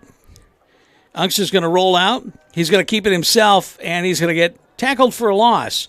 Yeah. Caleb, welcome to the ball game. You have your first carry for -4. Yeah, not a lot of help over there on the left side. We just got overpowered over there by the defense. But they finished the half strong, put some points on the board. Not bad. But that was the look. You saw Caleb come in. You got to know he's going to try and throw the ball. Well, it's halftime here at Gaylord Community Field. Our score: Clare 28. The Gaylord Blue Devils 7. We'll be right back with some first half highlights we'll talk about. You're listening to Eagle 101.5. We have an exciting event at the Ellison Place in Gaylord on October the 23rd at 7 p.m. Join us for the Ultimate Halloween Monster Bash featuring Rush Entertainment's DJ Dean and the band Cease. Tickets are $10 and include one free draft drink for attendees who show up in costume. Best costumes are eligible for great prizes. Get your tickets at the door or in advance at Johnson Oil's office today. Don't miss out on Halloween's Monster Bash on October the 23rd at 7 p.m. at the Ellison Place. Feeney Ford is Northern Michigan's headquarters for certified Ford cars and trucks. Hi, I'm Sean Abraham and can assure you every Ford certified vehicle passes a 172-point inspection, includes a Carfax report, a 12-month, 12,000-mile comprehensive warranty with 24-hour roadside assistance. Plus, we add our Feeney Touch by delivering your certified vehicle with a full tank of gas, fresh oil change, new wiper blades, and 2 sets of keys to ensure your experience is first rate. Experience it for yourself and make your next vehicle purchase at Feeney Ford in Grayling. Your Gaylord 7-Eleven is the perfect place to grab something cool when you're on the go. Quench your thirst with an ice cold Slurpee or Big Gulp. And of course, there's always freshly brewed coffee 24/7. 7-Eleven is there for you, plus just about anything else you might need in a pinch, including snacks, grocery items, and even lottery tickets if you feel a winning streak coming on. Open 24 hours a day. They put the convenience in convenience store. Your neighborhood 7-Eleven on North Center Avenue in Gaylord. You're listening to Blue Devil Football on Eagle 101.5. It's halftime here at Gaylord Community Field. Our score at Clare 28, the Gaylord Blue Devils 7, but we're excited to see an actually good scoring drive by the Gaylord Blue Devils. It feels like it's been so long. Yeah, well, unfortunately, because it has been so long, they just haven't been able to produce much on offense. Yeah, it's tough. We've got a new head coach, we got a new staff, and we're trying to kind of figure things out to see what works best and kind of put things together. The defense has been strong, pretty much all season long, but that drive worked out really well, and we saw some really positive things and actually a couple things we hadn't seen before. Well, that's true, and of course the Blue Devil defense take away those big plays. And it's, a 14-7 ball game, perhaps, not a 28-7 ball game. So just a couple of big play mistakes that Clare capitalized on. And, otherwise, it's a really close game. Although, I look at this and I can't help but notice the speed that Clare has out on the field. Well, and it's not just one guy, right? Their line is fast, their backs are fast, the defenders are fast. They have overall speed. Again, I don't know that they have the biggest guys I've ever seen on the line, but what they have is big guys who are very athletic. This is a very good 5-3 team. The 3 games they lost this year were to really, really good football teams in Northern Michigan. Marquette, Gladwin, and then Freeland down by Midland, but... Well, I tell you what, Brian, if I just looked at this team and didn't know what their record was before, I would have guessed not a 5-3 team. I would have been thinking, much higher than that, maybe 7-1, something like that. Because they just are efficient, they're well put together, and they're doing the job, and they've got some razzle dazzle, they got some stuff going on, And I don't want to take anything away from the Blue Devils, but you got to give credit where credit is due, and they're just putting it out there, Well, they certainly are. It'll be interesting to see what kind of second half adjustments they do, because obviously they started out real fast. And then, they kind of did some razzle-dazzle. They brought the running back in at quarterback for a series. And, of course, It ends in a touchdown, so Sure. you can't really knock that too much. No. But they could move the ball. They've been able to move it in the air. They've been able to move it on the ground. Yeah, and you're absolutely right. And again, the Blue Devils came out in this last series and they put points on the board. So they're making some adjustments as well. Maybe they've seen something out there that gives them some opportunity. More production from Henry and Vanderveer coming in and driving the ball really well despite being a little injured and sore. It's his last game, right? So let's get out there and produce. Then you got that. Weird little thing from Jonathan Augst that I did not anticipate, that little pitch back and swirl around the outside and gain a first down. I don't think he anticipated that either. He had lots of running room in the middle of the field, and John Augst had a huge play that kept the drive alive and allowed the Blue Devils to move it down and to get a score. Sure. We've been waiting for a drive like that for weeks. The Blue Devils haven't scored since October 1st. Right. And so when you look at this film, you got to say that's the key play that made that possible, because were they 4th and 3 or whatever, 4 and 3 I think is what it was. But either way, that was a good play, and so it's inspiring. And then of course Ty Benzinger just runs like a maniac when he has the ball. So we got some things happening. Where we are failing, of course, is passing the ball. We can't get the ball. We don't get the protection on the far side, to get the ball off, and then we have some indecision. We had a couple of receptions there that went to Vanderveer to kind of get him downfield, but anything beyond that, where he tried to throw it downfield to Cole Dexter in I don't know, triple coverage maybe. I don't even know what it was. There was 3-4 guys down there. That decision had to be run the ball down the field. It's not hard for Clare to defend against the Blue Devils. They know what's coming. Yes. So you expect what's coming, you anticipate what's coming, and in order for the Blue Devils to get anything, it's just pure physical. They win on the play. But what we've seen some really good runs get negated and brought back, though, due to mental mistakes. Jaden Hendry had a great 10-yard run that got pulled back because of a holding call. So these sorts of things have been the nemesis of the Blue Devils' offense all season long. Defensively, they've been pretty sound, and to be honest with you, with the exception of a couple of big broken plays, this would be a 14-7 ball game, Dave. Yeah, absolutely. And then the other one that sticks in my mind is that personal foul against the Blue Devils on another great run that got negated because of a personal foul, right? So I think there's been a couple of these, and I think that was the same one, but either way, there's been a couple of them tonight, and that kills us, and it's been like I said, plagued us all season long. If we clean that up and then keep the guys driving downfield and making those little wins, right? Those one-on-one matchup wins. And again, Vanderveer, hitting the hole now better than he has all season long, because they're not there for very long. That line is just not going to give you a sustained block long enough to drive a car through it, right? You got to be able to just scamper through there. It's halftime here. Clare has a 28-7 lead. We'll be right back. We're going to talk a little bit about Saturday football when we come back. You're listening to Eagle 101.5.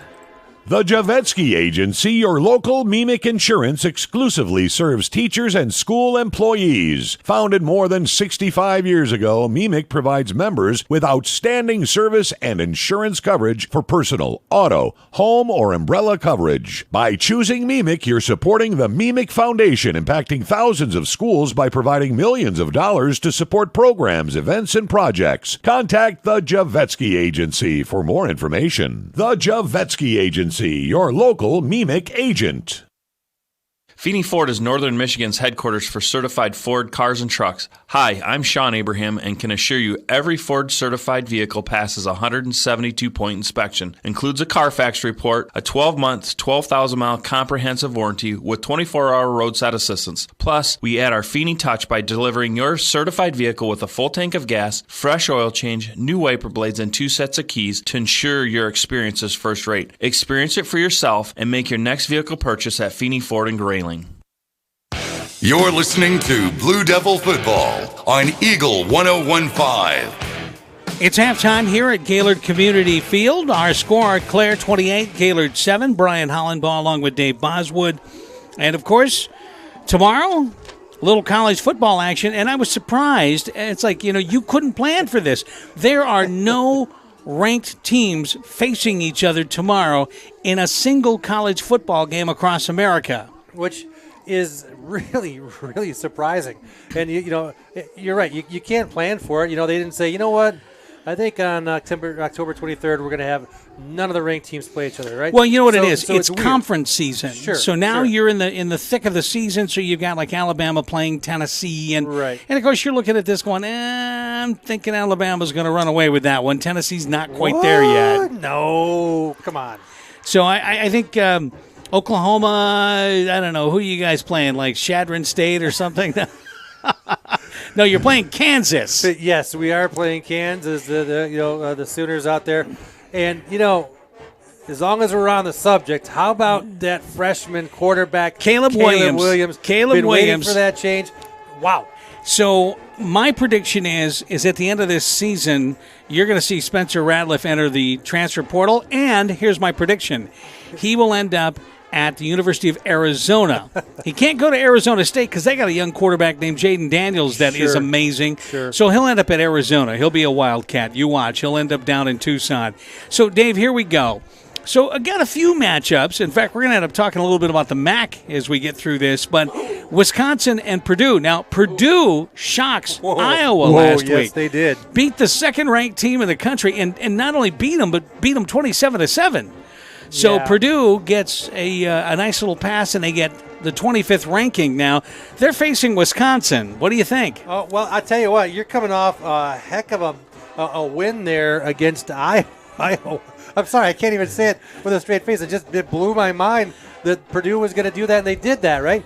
So I got to go with Purdue. The Badgers, they're doing what they can do.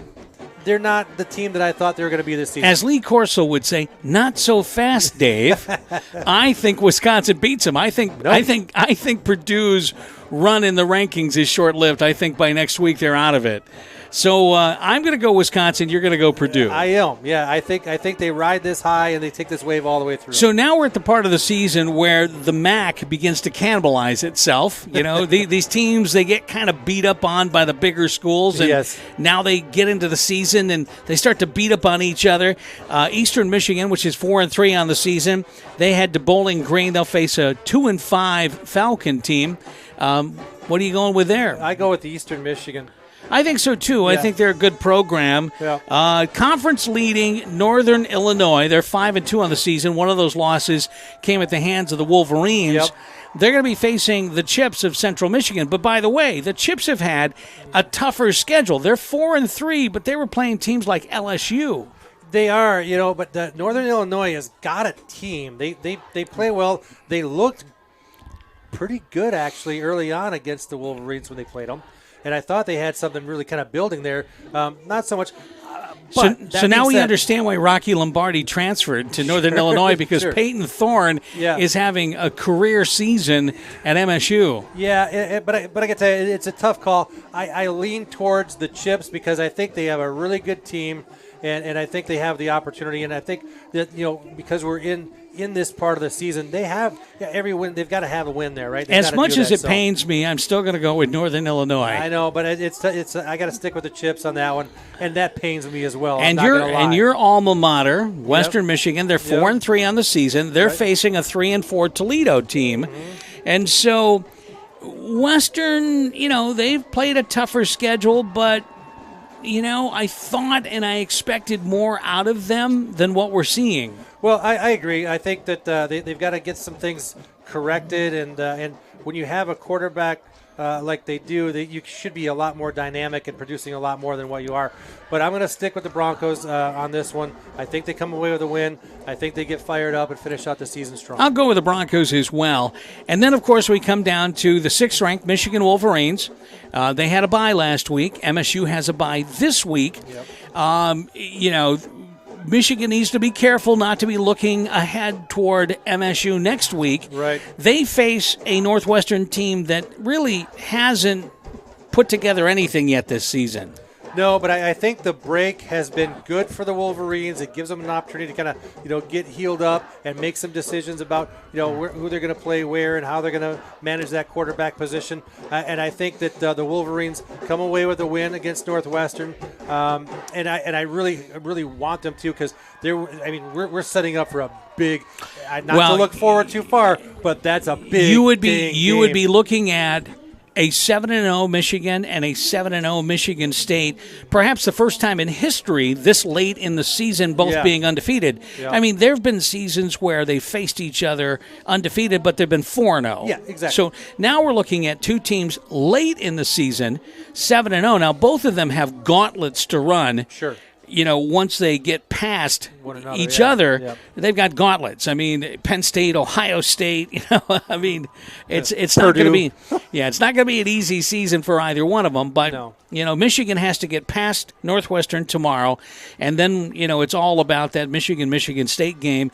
What we're hoping is going to be a pair of 7-0 teams. Sure. Well, and I think but again, the bye helps them get ready for that game, and of course, heal up some guys and get some guys back on the field that they need.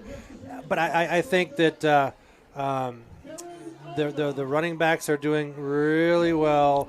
I think that they're going to come out fresh, and they're going to just really put it on them. And the defense has been strong, doing a really great job. So I call it a win for the Wolverines. Well, me too. And we've got a second half of football coming up. Our score here at Gaylord Community Stadium is the Clare Pioneers 28, the Gaylord Blue Devils 7. But we've got a whole second half coming your way next here on Eagle 101.5. Hey, Northern Michigan, Chris Martinson from Snuff Camp Chrysler Jeep Dodge Ram of Gaylord, here to let you know that it's Jeep Adventure Days, and we have new Jeeps and Ram trucks in stock and more arriving almost daily. Prefer to shop online? Try snuffcampgaylord.com. Our simple and user-friendly website allows you to shop from the comfort of your home, the lake. Well, you get the idea. You can browse a little or take care of the entire transaction. It's up to you. So whether you prefer to shop in person or online, Snuff Camp is your Jeep and Ram headquarters. Exit 282 off I-75 or 24 hours a day at snuffcamp.com.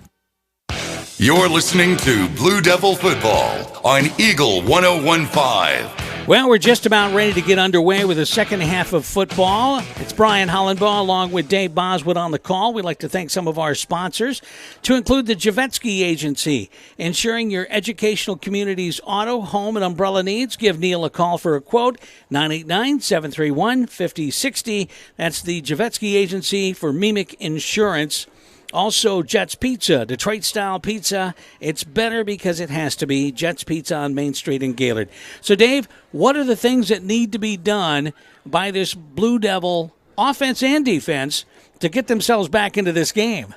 Well, I'll tell you what, first thing they need to do is on special teams right now. They defer to the second half. They get the ball back right now, and there would be nothing better than a nice, clean return from number 4, Christian Harper. He's returned the last two pretty well, and he looks like he wants to break one loose and get to the end zone. Now, that's not likely to happen, but I would love to see a good return managed well to set up the offense. The offense, you know what? They mixed it up pretty decently towards the end of that first half, and they need to continue to do that. Utilize some of these other guys out here that haven't seen the ball a lot. I think you're going to lean on Hendrian and Vanderveer.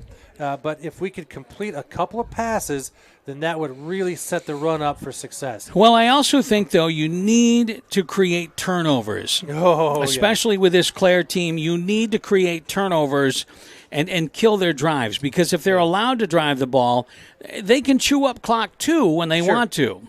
Yeah, and you're right. And the defense – oh, here we go. Silly thing. So the defense, while they've done really well all season long, tonight they've been sort of so-so, right? Usually we see one or two turnovers by this point of the game, and they have to just play super solid ball all the way through. It's drifting again, isn't it? Yeah. We're working with cameraman Dave here. Well, you do the best you can. It's you got to do what you got to do. But I think defensively they've got to stay home, right? Because they do that pitch out. They got to scrape down the line and extend the play to the end zone and allow for solid pursuit from the other guys once they recognize that it's going to be a run play. Because we're not getting that recognition necessarily from the defensive backs when the play starts going to the other side. They're sustaining their blocks or staying with their receivers.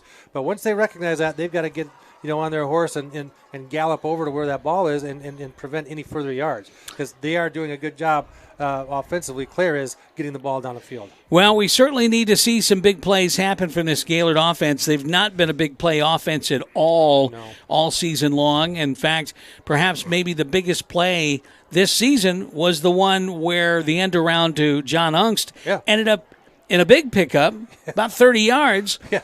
And that might be the biggest play from offense this season. No, I totally agree. I think you're right. I mean, as I think back across the season, no, I don't have any doubt that was the biggest play. It's a dink and dunk kind of offense. It's 3 yards here, 5 yards here, penalty for 5 yards. Yeah. Again, the offense was moving the ball. They were just moving it back and forth. So here we go. The Blue Devils are going to get the ball to open up this second half. They trail by a score of 28-7 as we're about to open up this third quarter of football action. Brian Hollenbaugh along with Dave Boswood on the call. We appreciate you tuning in to Eagle 101.5, or if you're watching us on the audio and video stream at eagle1015.com. Going to be a low kick. It's going to get returned by Harper. He's going to pick it up at the 20 to the 25 to the 30. He's got an open lane. He's across to the 40 before he's knocked out. A little burst of speed there by Harper. I tell you what, Christian Harper, he stays in the gym and keeps working hard. He's going to be formidable as well, because he's got a little burst of speed there. Well, he's a senior, so he's playing in his final football game, so why not make the most of it? Yeah, but you think a guy like that, maybe he's got some desire to go play some D3 ball or some college sports somewhere, because he's got some speed there. I was surprised by that. So the Blue Devils will start this series, ball on their own 42-yard line. Pretzlaff still in at quarterback, 3-back set. He's going to hand it off to, looks like maybe Vanderveer up the middle. He's going to get wrapped up after about a 2 or 3 yard gain, does Austin Vanderveer. Well, again, he got to the line of scrimmage. He got to the hole, and they give him, looks like they give him 3 yards on that, so that's not bad. So it brings up a 2nd and 7. By the way, another score update. Johannesburg-Lewiston now enters the half of that game with the lead, 26-22 over Manton. So Johannesburg-Lewiston's had a tough season, winless so far this season, looking for their first victory of the season. And that's a school that's used to getting 8-9 wins a season. Yeah, Smokovich is happy about that so far. So it's a 2nd and 7, ball on the 45. Power I formation. Dexter in motion, gets set. Pretzlaff's going to hand it off to Vanderveer. He's going to get wrapped up in the background. Ball's on the carpet. Clare says they've got it. Let's see. Nope, Austin came back up with it, but they stripped the ball right out of his hands, and it went down to the carpet. Oof. Yeah, that was a close one, Brian. They read that one all the way, and those 3 yards positive to become 3 yards negative, just like that, because they sent a man in the blitz 55, and he was the one who stripped the ball from Pretzlaff earlier in the game. So it brings up a 2nd and 12, moves the ball back to the 40-yard line. Nearly a costly mistake there by the Blue Devils. Pretzlaff's going to roll out to his right, looking to throw, looking, fires it just out of bounds. He had nowhere to go. He was hoping to get it to Vanderveer, but wasn't open, and he had 3 white jerseys in pursuit. He looked pretty good there on that rollout, though, right? He didn't panic. He felt the pressure coming from behind him. He kept looking downfield, looking to try and get something out of it. I don't know at that point if he could have tucked it and got any positive yards. Throwing it away and saving any kind of a negative yardage on that one was probably a smart thing to do.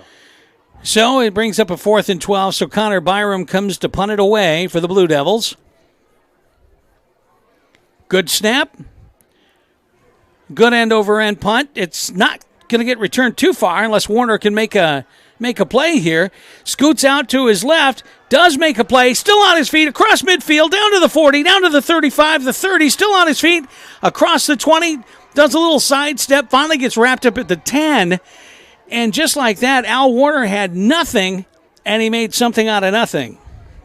Well, there you go. So, I thought they had him contained. They did, but what happened there in special teams, notoriously tend to get into a rut with how they perform. They're like, okay, it looks good over there. They don't finish staying in their lanes. You can see there was a natural wall built there. It wasn't because of excessive blocking or great blocking. It was because they just didn't get all the way down the field, and they left that opening for Warner, and he took advantage of it. So it's 1st and goal. Ricker's going to pitch it out. There's going to be a flag on the play. Blue Devils sniff it out. No gain on the play, and we'll see who the flags again. It's going to be a hold on the offense, and that's going to back Clare up. That's good. They need to be backed up a little bit. 55, Connor Abraham on the tackle over there for the Blue Devils. So we haven't seen a ton of penalties on Clare. They've had a couple, but not many. I think they've had a couple of them on offense and maybe one on defense. Right. Blue Devils, most of their penalties have been on offense. Yeah, unfortunately. But, there's some breathing room here. It's first and goal from the 20. So Clare has a first and goal from the 20. Blue Devils defense has to stay really, really focused here. So here we go. Jacob Recker in at quarterback. Single back set. Matt Harton in the background with him. He's going to fire it downfield. Oh, he tried to connect it with Carter Smedley. Smedley heard footsteps, couldn't hang on to it. Yeah, Pretzloff was reading it. He was shadowing him really well, waiting for the ball to be caught, and he was moving up there, and he just kind of lost concentration, Smedley there, and dropped the ball. Again, that's a win for the Blue Devils. So it brings up a second and 20, I'm sorry. Second and 20, or actually second and goal from the 20. You're not used to saying that. No. So Recker's going to hand it off to number 4. He's going to squirt up the middle, get 10 yards of that back, does Matt Harton. So it's going to bring up a third and goal from the 10 now. I think this is one of those where maybe you do a jet sweep with somebody like Warner, pitch that ball out to him, and see if he's got that speed to get to the corner. Yeah. And we've seen that speed. Yeah, they're going to be looking to that wide side of the field over there, and try and get out there. And I think probably that pitch to Warner or one of the other guys. Or you just put him back in like a wildcat. Well, and he's in there, but we still got number 5 in there who's going to stay under there. And they might try to dump something on this side, but I think they're going to go to Warner on a end around there. So let's see what they do here. Warner off to the right. So we've got Recker, shotgun. They're going to call. So they did try to put a man in motion. It's going to be a timeout on the field by Clare. We'll keep it right here and thank some of our sponsors. We certainly appreciate the support of Builders First Source. See it, build it, live it. The Builders and Homeowners Source on North Center Street in Gaylord. And 7-Eleven. There's always a fresh cup of coffee and a warm welcome waiting for you at your Gaylord area 7-Eleven on North Center Street in Gaylord. And, of course, Snethcamp, Chrysler, Jeep, Dodge, Ram. You can enjoy stress-free car shopping at Snethcamp, Chrysler, Jeep, Dodge, Ram in Gaylord. So Clare takes the timeout. They trot back out on the field. What are you thinking, Dave? Well, they were a little confused on that. It looked like number 4. They're trying to get him adjusted so he could take the ball the wide side of the field.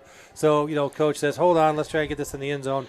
They've changed it up. Now we got number 4 on the other side of the field, and then the other setup is the same. But I still think it's going to go to number 1. So it's 3rd and 10, 3rd and goal, actually.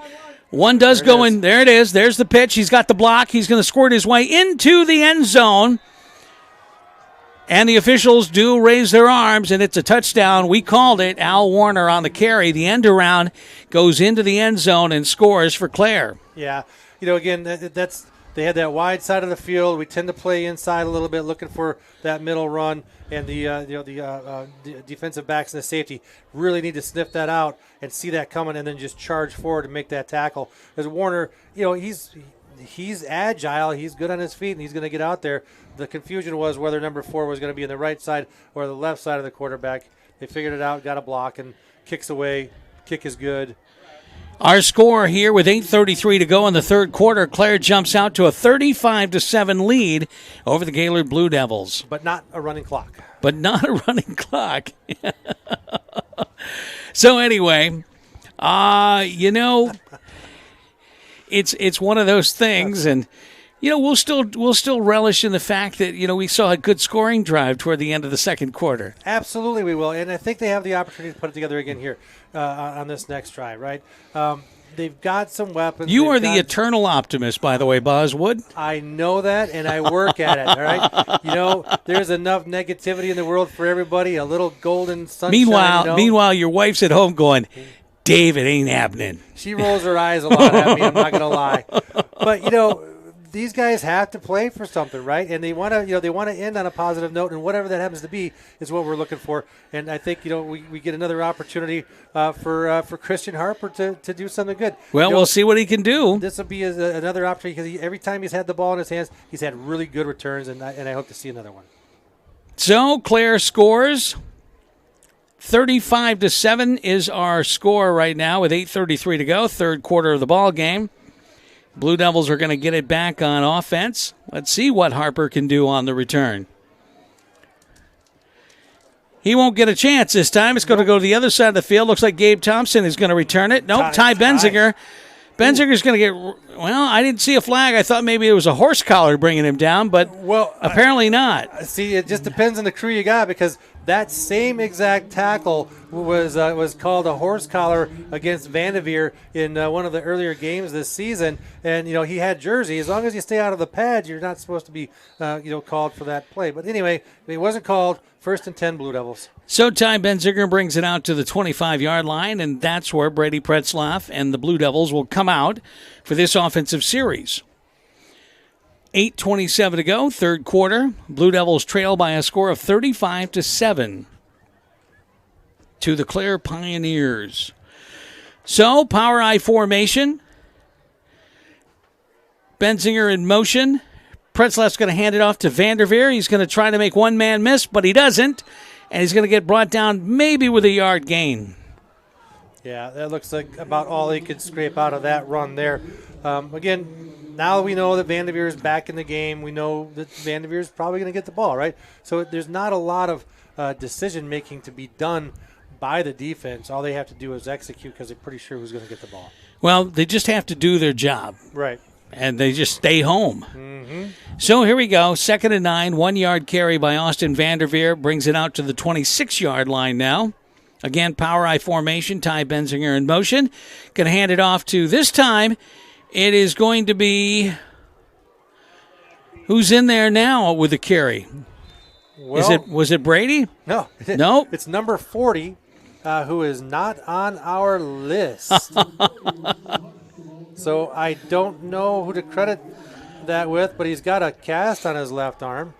So is it possibly Lane Thompson? I don't know. Okay. So we've got a new player in the ball game. We don't recognize the jersey.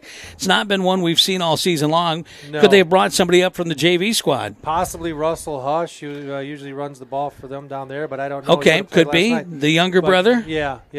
But number 40, he's got a cast in his left arm, all wrapped up. It's pink. And now he's going to run the ball again, and he's going to do a nice job. Nice little Still spin on move. his feet. He runs like it, though. Yeah. So it may very well be. Yep. First down. Now, we haven't seen Riley Hush out there, have we? We have. He's been out there for a few plays banging around, and he's still on the sideline over here in his number 34 jersey. So he has been out there playing defense and making some plays, but he hasn't run the ball at all tonight, that I recall anyway. Making some blocks and stuff like that, but I think that's I don't know. So it's 1st and 10 for the Blue Devils now after the carry by what we'll assume is going to be Hush. Power I formation. Benzinger in motion. Pretzlaff's going to roll out. He's going to hit Ty with it. Ty makes one man miss, dives forward, picks up about 4. Going to bring up a 2nd and 6.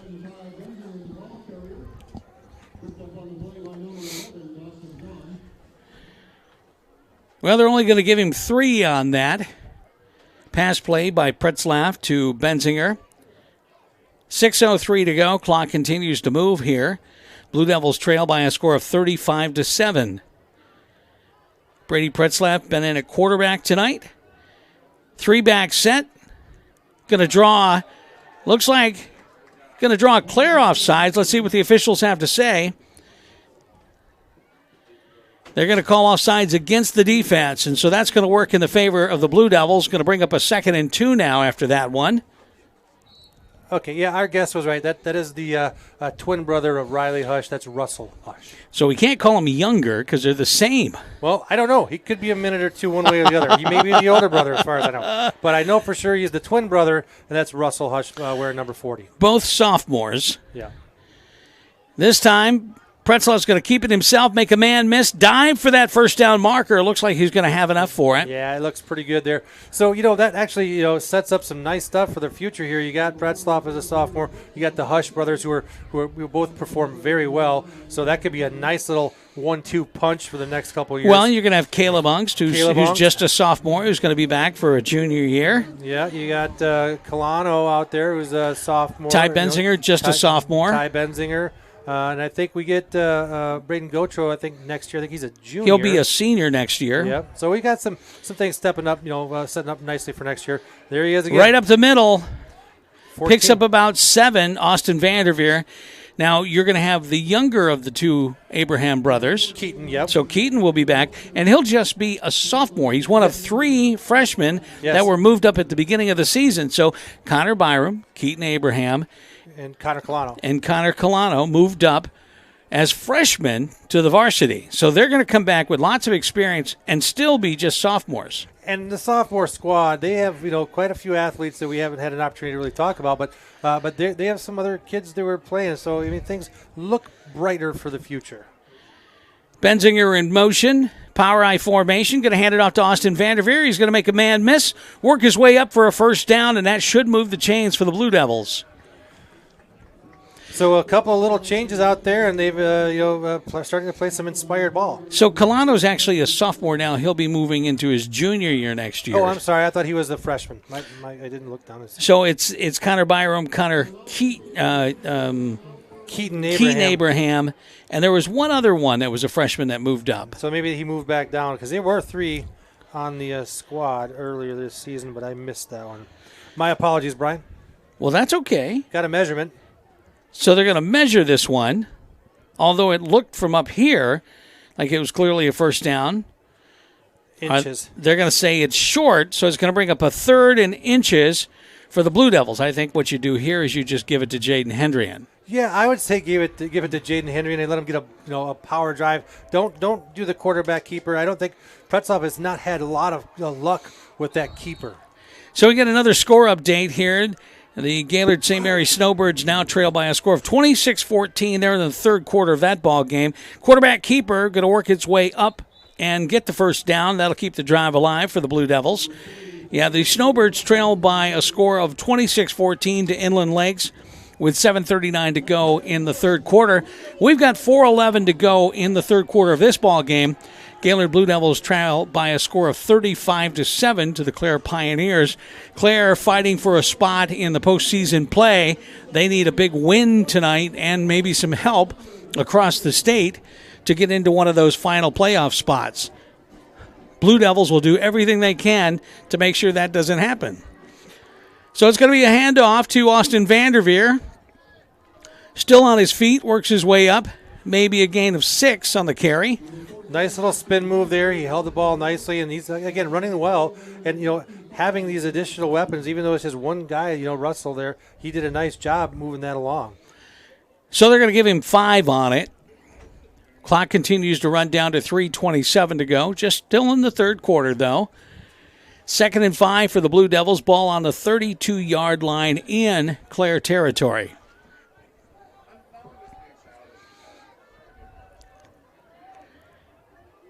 Three-back set for the Blue Devils. Pretzloff going to roll out to his right, looking to throw it. Goes downfield, just throws it out of bounds. Didn't really have a play. He was going for Austin Vanderveer. Had a couple of deep backs, or their receivers that were open, on the inside. I do think he gets a little nervous when he's being pursued out there, but wisely, instead of trying to throw it into a place where there may not be any space, he just throws it out. I mean, we saw him throw one earlier that could have easily have been picked off. So, I agree. As a coach, you go, okay, kid, throw it out. Good, that's fine. Live another day. It's 3rd and 5 now. Yeah, I totally agree. But he had some openings there. Ongst and Dexter both. So they're going to hand it off to Hush. He's going to stick his nose in there. He's going to pick up about maybe 4 of the 5 that he needed. He's running well with a broken wrist in his left hand. It's his secret weapon. Apparently so. But again, 4th down and short. But again, it's nice to get some experience for these younger guys up here at the varsity level, get them kind of prepped for next year. But it's even nicer to see some production, some positive yards. So it's 4th and 2 now with the spot. It's going to be spotted at the 28-yard line. Blue Devils need 2. Let's see who's in the backfield with him now. So you got Hendrian, Benzinger, and Hush. And I think they're going to get a first down just because the Clare defense was a little anxious. They were a little anxious. And so the Blue Devils are going to get a first down off of that one as Clare gets called for being offside. New set of downs for Gaylord. They'll take that first down every day of the week. Absolutely. Vanderveer comes in for Hush. I think they're moving the ball well, right? And it's a positive thing, and I'm excited to see this. And they kind of lining things up. But now we've got Vanderveer in there to kind of punch it down for the first down. I'd like to see him get in the end zone on a big breakaway run right now because we haven't seen that. Vanderveer is going to get the pitch. He's going to cut in, pick up about 5 on the carry. Going to bring up a 2nd and manageable. 2nd and 5 it should be. It is with 1:50 to go, 3rd quarter of this ball game. Blue Devils showing some life on offense. Very measured in their play. Yes, they are. But it certainly feels different than what we've seen. Yeah, there's not a sense of panic on the field right now. And in comes Russell Hush again in the pink cast.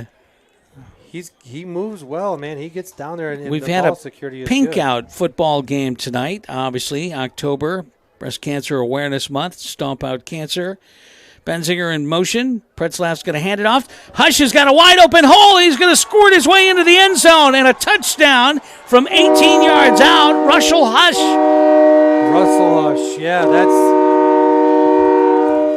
he's pretty close to being the leading rusher on the team for the game tonight in just that short time he's been in. Just that short amount of time. So, like that, the Blue Devils score. 18-yard scamper by Hush, and that might be the biggest rushing play by a running back this season. Yeah, the other one was Jonathan Uggs as a receiver, right? Exactly. So, here we go. Byram's coming in. Wow. Connor's kick goes up. It goes through. And it's good, and our score with 1:12 to go in this 3rd quarter, Clare 35, the Gaylord Blue Devils 14. You're listening to Eagle 101.5. Hey, Northern Michigan, Chris Martinson from Smith Camp Chrysler Jeep Dodge Ram of Gaylord, here to let you know that it's Jeep Adventure Days, and we have new Jeeps and Ram trucks in stock and more arriving almost daily. Prefer to shop online? Try SmithCampGaylord.com. Our simple and user-friendly website allows you to shop from the comfort of your home, the lake.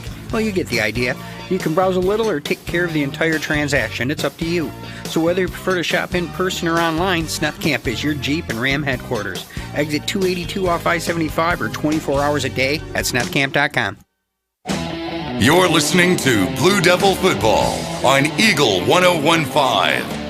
I got to tell you, Russell Hush comes up and sparks the offense with an 18-yard scamper to give the Gaylord Blue Devils a touchdown, and now they've closed the gap to 35-14. It feels good, Dave. It does feel good. I mean, there's still a big gap up there, 21-point gap in the ball game, but it feels good to see the Blue Devils put together a good, sustained drive. Well, again, Russell has created some energy here. He's dynamic and apparently sees the field really well. Byram kicks it up. It's going to be a line drive, and Warner's got it. And again, he's got a couple of open holes. Finally gets brought down at the 45-yard line. 25-yard, maybe a 30-yard return by Al Warner. And, man, he's electric. Yes, he is. Yep. Well, I think we have some electricity on the Blue Devil side, too.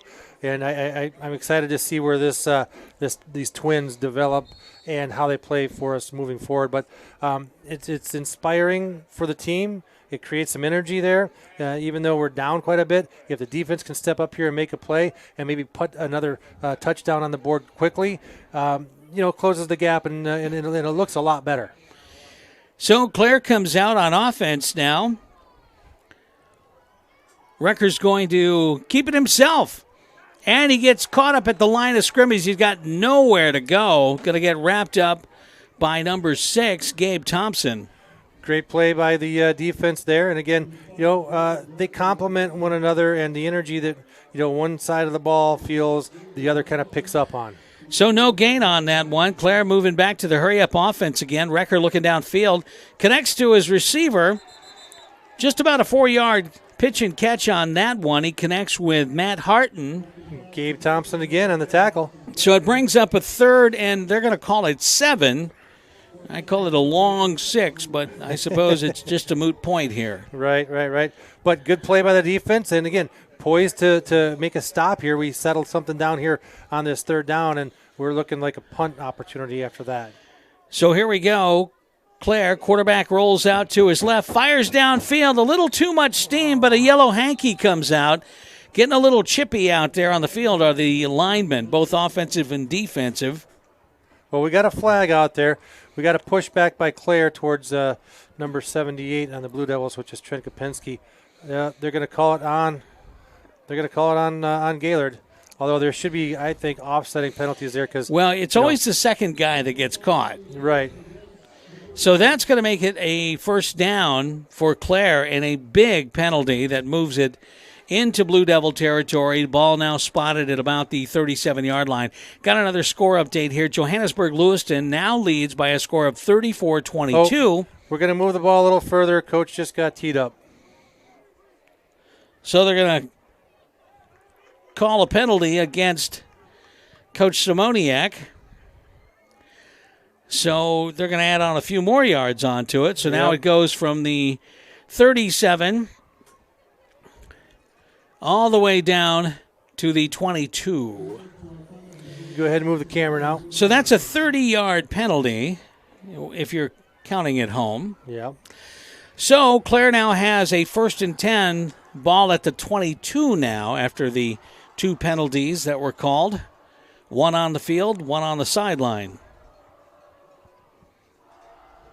Well, that's not what we were hoping for, and I respect Coach, standing up for one of his players there. I didn't think that was a warranted or at least an offsetting penalty out there. But either way, here we go, 1st and 10. So it's 1st and 10. They're going to hand it off. Back's going to find his way into a herd of Blue Devils. So they handed it off to Matt Harton. He gets a couple of yards before he hits a wall of Blue Devil jerseys. And that's probably going to be the last play of this third quarter. So after 3 quarters, our score, Clare 35, Gaylord 14. And, they'll be satisfied to allow the clock to run out, and we'll switch sides as we come back for a final quarter of football here at Gaylord Community Field. We have an exciting event at the Ellison Place in Gaylord on October the 23rd at 7 p.m. Join us for the Ultimate Halloween Monster Bash featuring Rush Entertainment's DJ Dean and the band Cease. Tickets are $10 and include 1 free draft drink for attendees who show up in costume. Best costumes are eligible for great prizes. Get your tickets at the door or in advance at Johnson Oil's office today. Don't miss out on Halloween's Monster Bash on October the 23rd at 7 p.m. at the Ellison Place. You're listening to Blue Devil Football on Eagle 101.5. So after 3 quarters, our score is Clare 35, Gaylord 14, and we're entering this final quarter of this season for the Gaylord Blue Devils. And, I've seen some marked improvement on offense the last couple of series, Dave. Absolutely, and I think, like I said, bringing in Russell Hush adds a little dynamic energy to the team. He scored a touchdown, his first as a varsity player. That's pretty cool, and despite the last 2 penalties, the defense was standing pretty strong. They were holding their own. And then, of course, that gives them a first down, and they double up and gain 30 yards. So the defense still has an opportunity to stand up here and prevent any more points by Clare. And it would be a great time for a turnover, which we've seen them do. So Clare starts out this fourth quarter with a 2nd and 8, ball on the 20, deep in Blue Devil territory. Recker fires down. He's got a completion there. Let's see if the man makes one man miss, and he doesn't. A good tackle there by the Blue Devils. Rylan Borowiak on the tackle for Gaylord. It's going to bring it to a first down, though, so they do pick up the 8 that they need. It's now going to be a 1st and goal from the 8-yard line. Well, actually from the 10-yard line, so it's 1st and goal from the 10. Borowiak saves a touchdown, but Clare still gets a first down. They're going to pitch it out. Running back's got it, trying to find a hole. He's going to get wrapped up at about the 5. They handed it off to Carter Smedley, and he picks up about 5 yards on the carry. So the tackle was by number 52. Must be another sophomore brought up because he's not on my list. So 14 Vanderveer was in there, but also 52 who made the tackle there. Pretty excited about it. So I'm assuming he's one of the younger kids here. But they're going to spot the ball on the 6. Wish they'd update these lists a little better for us so we can see who's where. It's going to be 2nd and goal. Ball on the 6 now for Clare. Quarterback's going to hand it off right up the middle, and into the end zone goes number 2, Bo Weldon, for the touchdown. Well, they're piling on the points. I think, of course, Clare needed to do this to the Blue Devils tonight. Blue Devils were hoping to, stamp that down just a little bit. But I agree. We've seen some improvement on the offense. They're playing a little bit better team ball and setting things up for the future. So Clare's going to come in for the point after attempt. They've been perfect so far in the night, including one that used the crossbar to get across. But it worked. It did work. Oh, we're going to get a penalty. They're going to move a little closer. Not that that's going to make a whole lot of difference, but they'll take it. Yeah. Yeah, Pretzloff on the far side got a little anxious trying to get in there and block that extra point. Penalty decline. They're going to kick the ball. So, here we go. Point after attempt with 11:13 to go. 4th quarter. Clare looking to tack on another point onto their lead. Kick, hold, it's up, and it's good. And with 11:13 to go, Clare jumps out to a 42-14 lead over the Gaylord Blue Devils now in the 4th quarter of this ball game. We'll keep it here and thank some of our sponsors, to include Central Insurance Services, making insurance less complicated. Get a quote on auto, RV, motorcycle, boat, home, and health at Central Insurance Services in Gaylord. And, of course, Mama Leone's, Northern Michigan's home for authentic Italian cuisine. It's Mama Leone's on South Otsego in Gaylord, and they do a great job with breakfast, too. Yes, they do. Thank you, Brian. Yes, they do. Yeah, my dad's going to be in town this weekend. We'll take him on Sunday morning for breakfast. Yeah, they just do a good job at Mama Leone's. I know I talk about it after you read the ad every time, but I can't help myself. It's just good. You're always thinking of food, aren't you? Well, I am. I'm not afraid of it. You ain't scaring me. No, you haven't met a meal you didn't like. That is actually the truth. 42-14 is our score here at Gaylord Community Field. Beautiful night for football, this final night of the season for the Gaylord Blue Devils. They're going to get the ball back. They trail 42-14. But we've seen some signs of life, and let's see what happens on the return. Harper and Benzinger deep to receive the ball. Harper sure would like to get a shot at this. Yes, he's going to. He's going to get a shot on this one. It's going to bobble a little bit, but he's going to get a chance to return it. Still on his feet. Oh, he's going to get wrapped up at about the 27-yard line. He was going for it. He was trying to make a play on the outside there. Just couldn't, got pulled down by the ankles. But you know what? He's been running hard all night long. I give a lot of credit to him. So the Blue Devil offense will come out with a 1st and 10 on their own 28-yard line. With the exception of one play, Brady Pretzlaff has been in a quarterback throughout the night.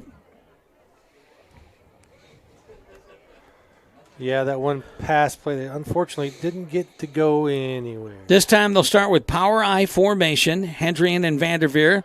He's going to swing it out. Nope, he doesn't get a chance to do that. He gets wrapped up on the defense. Westland Bryant on the tackle. Yeah, he looked to his left, looked to his right, and then, he forgot to look in the middle there, and that's where he got swept up. Yeah, I thought he was going to put it out there on a swing pass out to Vanderveer, and he didn't get a chance to do it. He ends up losing 8 on that, so it brings up a 2nd and 18 for the Blue Devils. Pretzlaff now comes out, so it must mean Caleb Ungst is coming in at quarterback, and indeed he is. So a fellow sophomore, as is Pretzlaff, Caleb Ungst, who took the majority of the snaps throughout the better part of the season. Yeah, made a change later in the season around the Central game there. So Caleb's going to hand it off to Vanderveer. He makes one man miss, still on his feet, tries to get around the edge. Doesn't quite get there. Maybe picks up about 2, maybe a generous 3. He had to work his way through a lot of traffic over there. Penetration by the defense was pretty darn good on that one. And we were able to hold off a few blocks, but just not enough to get him around the So edge. he picks up 2 on it. It's 3rd and 16, ball on the 22. And this is like 3rd and forever, This is when you get into these 3rd and 15, 3rd and 16 situations with this offense, it's 3rd and forever. Well, apparently this is where you throw in Jonathan Onks to do the little pitch back and run it around the outside. Sure, Dave.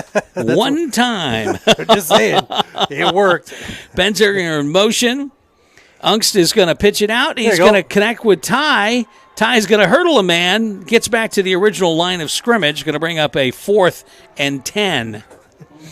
So a 6-yard play there.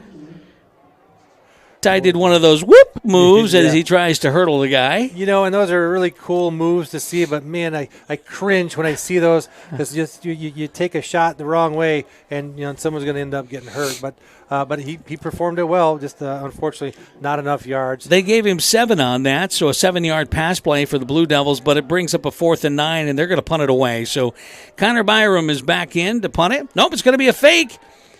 And it looks like it's going to be a completed pass. It's going to come up short, so though. Close. No, they're going to say he didn't come out of bounds. So now they blow the whistle. So they're going to they're going to say he stepped out right about midfield. So Ty Benzinger gets a first down. It was a fake punt, and Gus James threw a pass to Ty Benzinger. Ty made a couple of minutes, and he did a tightrope dance down the sideline. Yes, he did. I was with you on that one. I thought, man, he stepped out short, but apparently he was right on the edge and kept going, and then he stepped out right there at midfield. So the fake punt great play. Gets the Blue Devils a first down right at the midfield marker now, so it's 1st and 10, ball on the 50. 9:14 to go in the ball game. Blue Devils looking to make something happen now.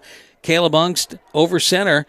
He's going to hand it off to Austin Vanderveer. Makes one man miss. Gets wrapped up after about a 2-yard gain. Yep. So, again, they're trying to go off tackle on that one and not go right up the middle. Now, they've had some success up the middle with both Vanderveer and Hendrian, but they tend to go off tackle here lately.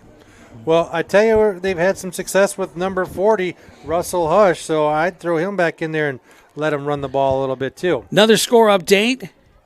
Inland Lakes 26, St. Mary 22, with 1:20 to go in the third quarter of that ball game. So St. Mary hanging in there. They need to win and get some help to find themselves into the playoffs.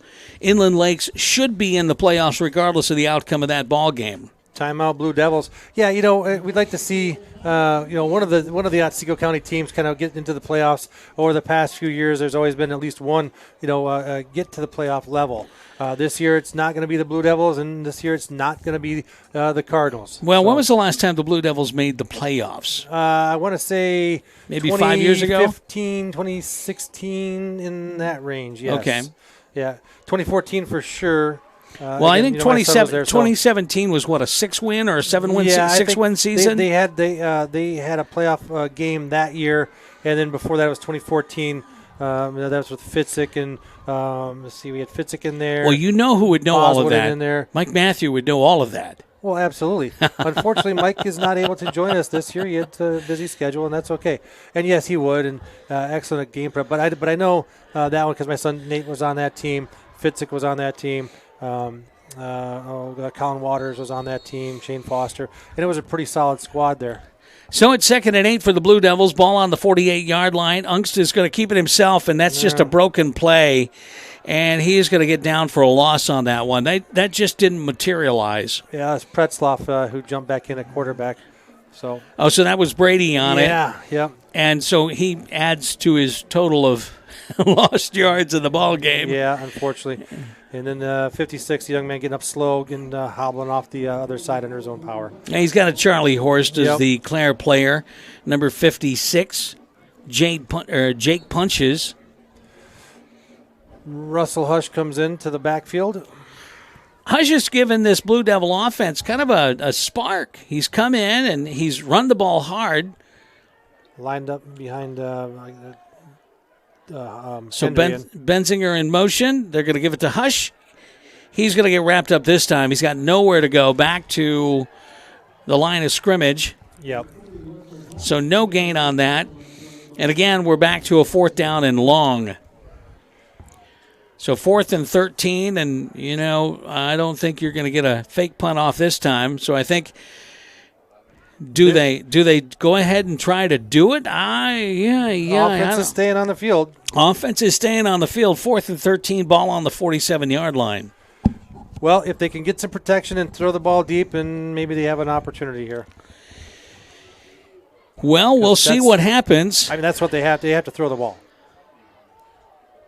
So you got power I formation. Pretzlaff is going to do an end around to John Ungst, and he's going to try to squirt his way through and gets thrown a shoulder and doesn't get back to the original line of scrimmage. So that's going to be a turnover on downs inside Blue Devil territory.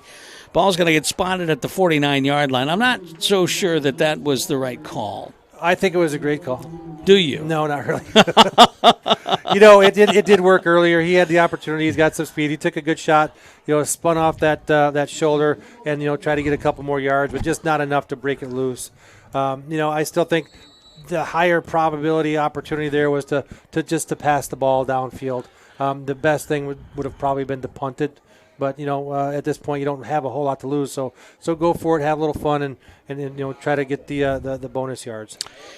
So here's where we're at. 7 minutes to go in the ball game. Clare is fighting for a playoff position, so they have got more points on the brain. And the quarterback's going to keep it. He's going to get about 5 yards on the carry. Oh, well, turnover. Oh, they're going to have a turnover. Who comes up with the ball? 14, Vanderveer. So Austin Vanderveer comes up big on the defensive side, knocks the ball out, and comes up with it. And just like that, this is what we talked about. That's not the way I'd have drawn it up, Brian, but you know what? It ends up with a first down for the Blue Devils. But you're right. We needed to get some production from the defense. I'll bring some crayons and let you draw it up. I can get a marker and draw right here on the mirror. A little smiley face, and yeah, that'll work. There's some flowers and dragons and unicorns. So Blue Devils come out. 1st and 10, ball on the 42. Pretzlaff's going to hand it off, and boy, Hendrion's got nowhere to go. But he's still going. He's like, I don't get the ball that often. I'm going to go for as long as I can. He gutted it out and drove it for a couple of yards. He wants to be Jerome Bettis. Yep. The bus. The bus. But again, he worked for every yard. And that's what he got is a yard. A yard, yes. 2nd and 9. Well, the Blue Devils are still, they've held their heads high all season long. They're still doing that right now. I think that speaks well of the coaching staff and keeping the kids inspired to play football. So they're going to hand it off this time. It's going to go to Ty Benzinger.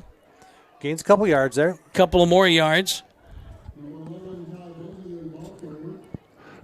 I like the way Ty runs the ball, though. He's very aggressive. He sees the field pretty well, but he doesn't waste a lot of time trying to go back and forth. He just goes north or south. He just doesn't quite have the power that we see from Vanderveer or from Hendrion, at least not yet. So I'm hoping to see a little bit more over the next years. So it's 3rd and 6, ball on the 46. Blue Devils need 6 to keep the drive alive. Benzinger in motion. Pretzlaff's going to hand it off. This time it's going to go. There you go. Austin Vanderveer going to rumble and stumble and make his way to a first down and more. Good block by number 24 on the outside there. That's Hendrion to spring him free and get 14, a few more yards. Nice pickup there by Austin Vanderveer. Keeps the drive alive. 5:20 to go. 4th quarter of this ball game. Gaylord Blue Devils trail by a score of 42-14 to these Clare Pioneers. Final game of the season for the Gaylord Blue Devils. Looking for at least get this thing in close proximity. Right. Power I formation, Benzinger in motion. Pretzlaff's going to take the snap. Going to hand it off to Vanderveer. He's going to work his way through again. A good 7-8 yard carry on that one for Austin. Good use of number 24, the fullback Hendrion. He runs out there and puts a nice little block on the defender there, and again, just will take every extra yard we can get. So they're going to give him 5 on the carry. 2nd and 5, ball on the 37-yard line in Clare territory for the Blue Devils.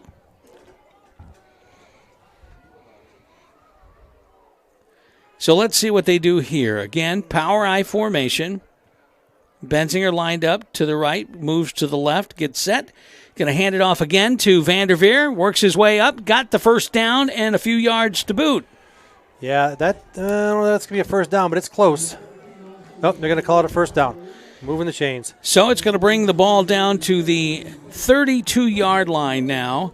1st and 10 for the Blue Devils. 4:02 to go. Clock continues to run. Now under 4 minutes to go in this ball game. Hush back in. Ongst back in. 27, that is, Jonathan. They've got a decent formula going here. Put the ball on the tailback and let them follow the fullback and get some yards. But this is a different look, 2 fullbacks up. So 3-back set now. Oh. Clare didn't get called off. Wow. Good opportunity there. Hush's going to get it. Squirts his way up the middle. Gains about 4 on the carry. Good blocking up front. Saw a couple the offensive linemen pile up on top of the defensive linemen there. Colano and number 82, Cole Dexter.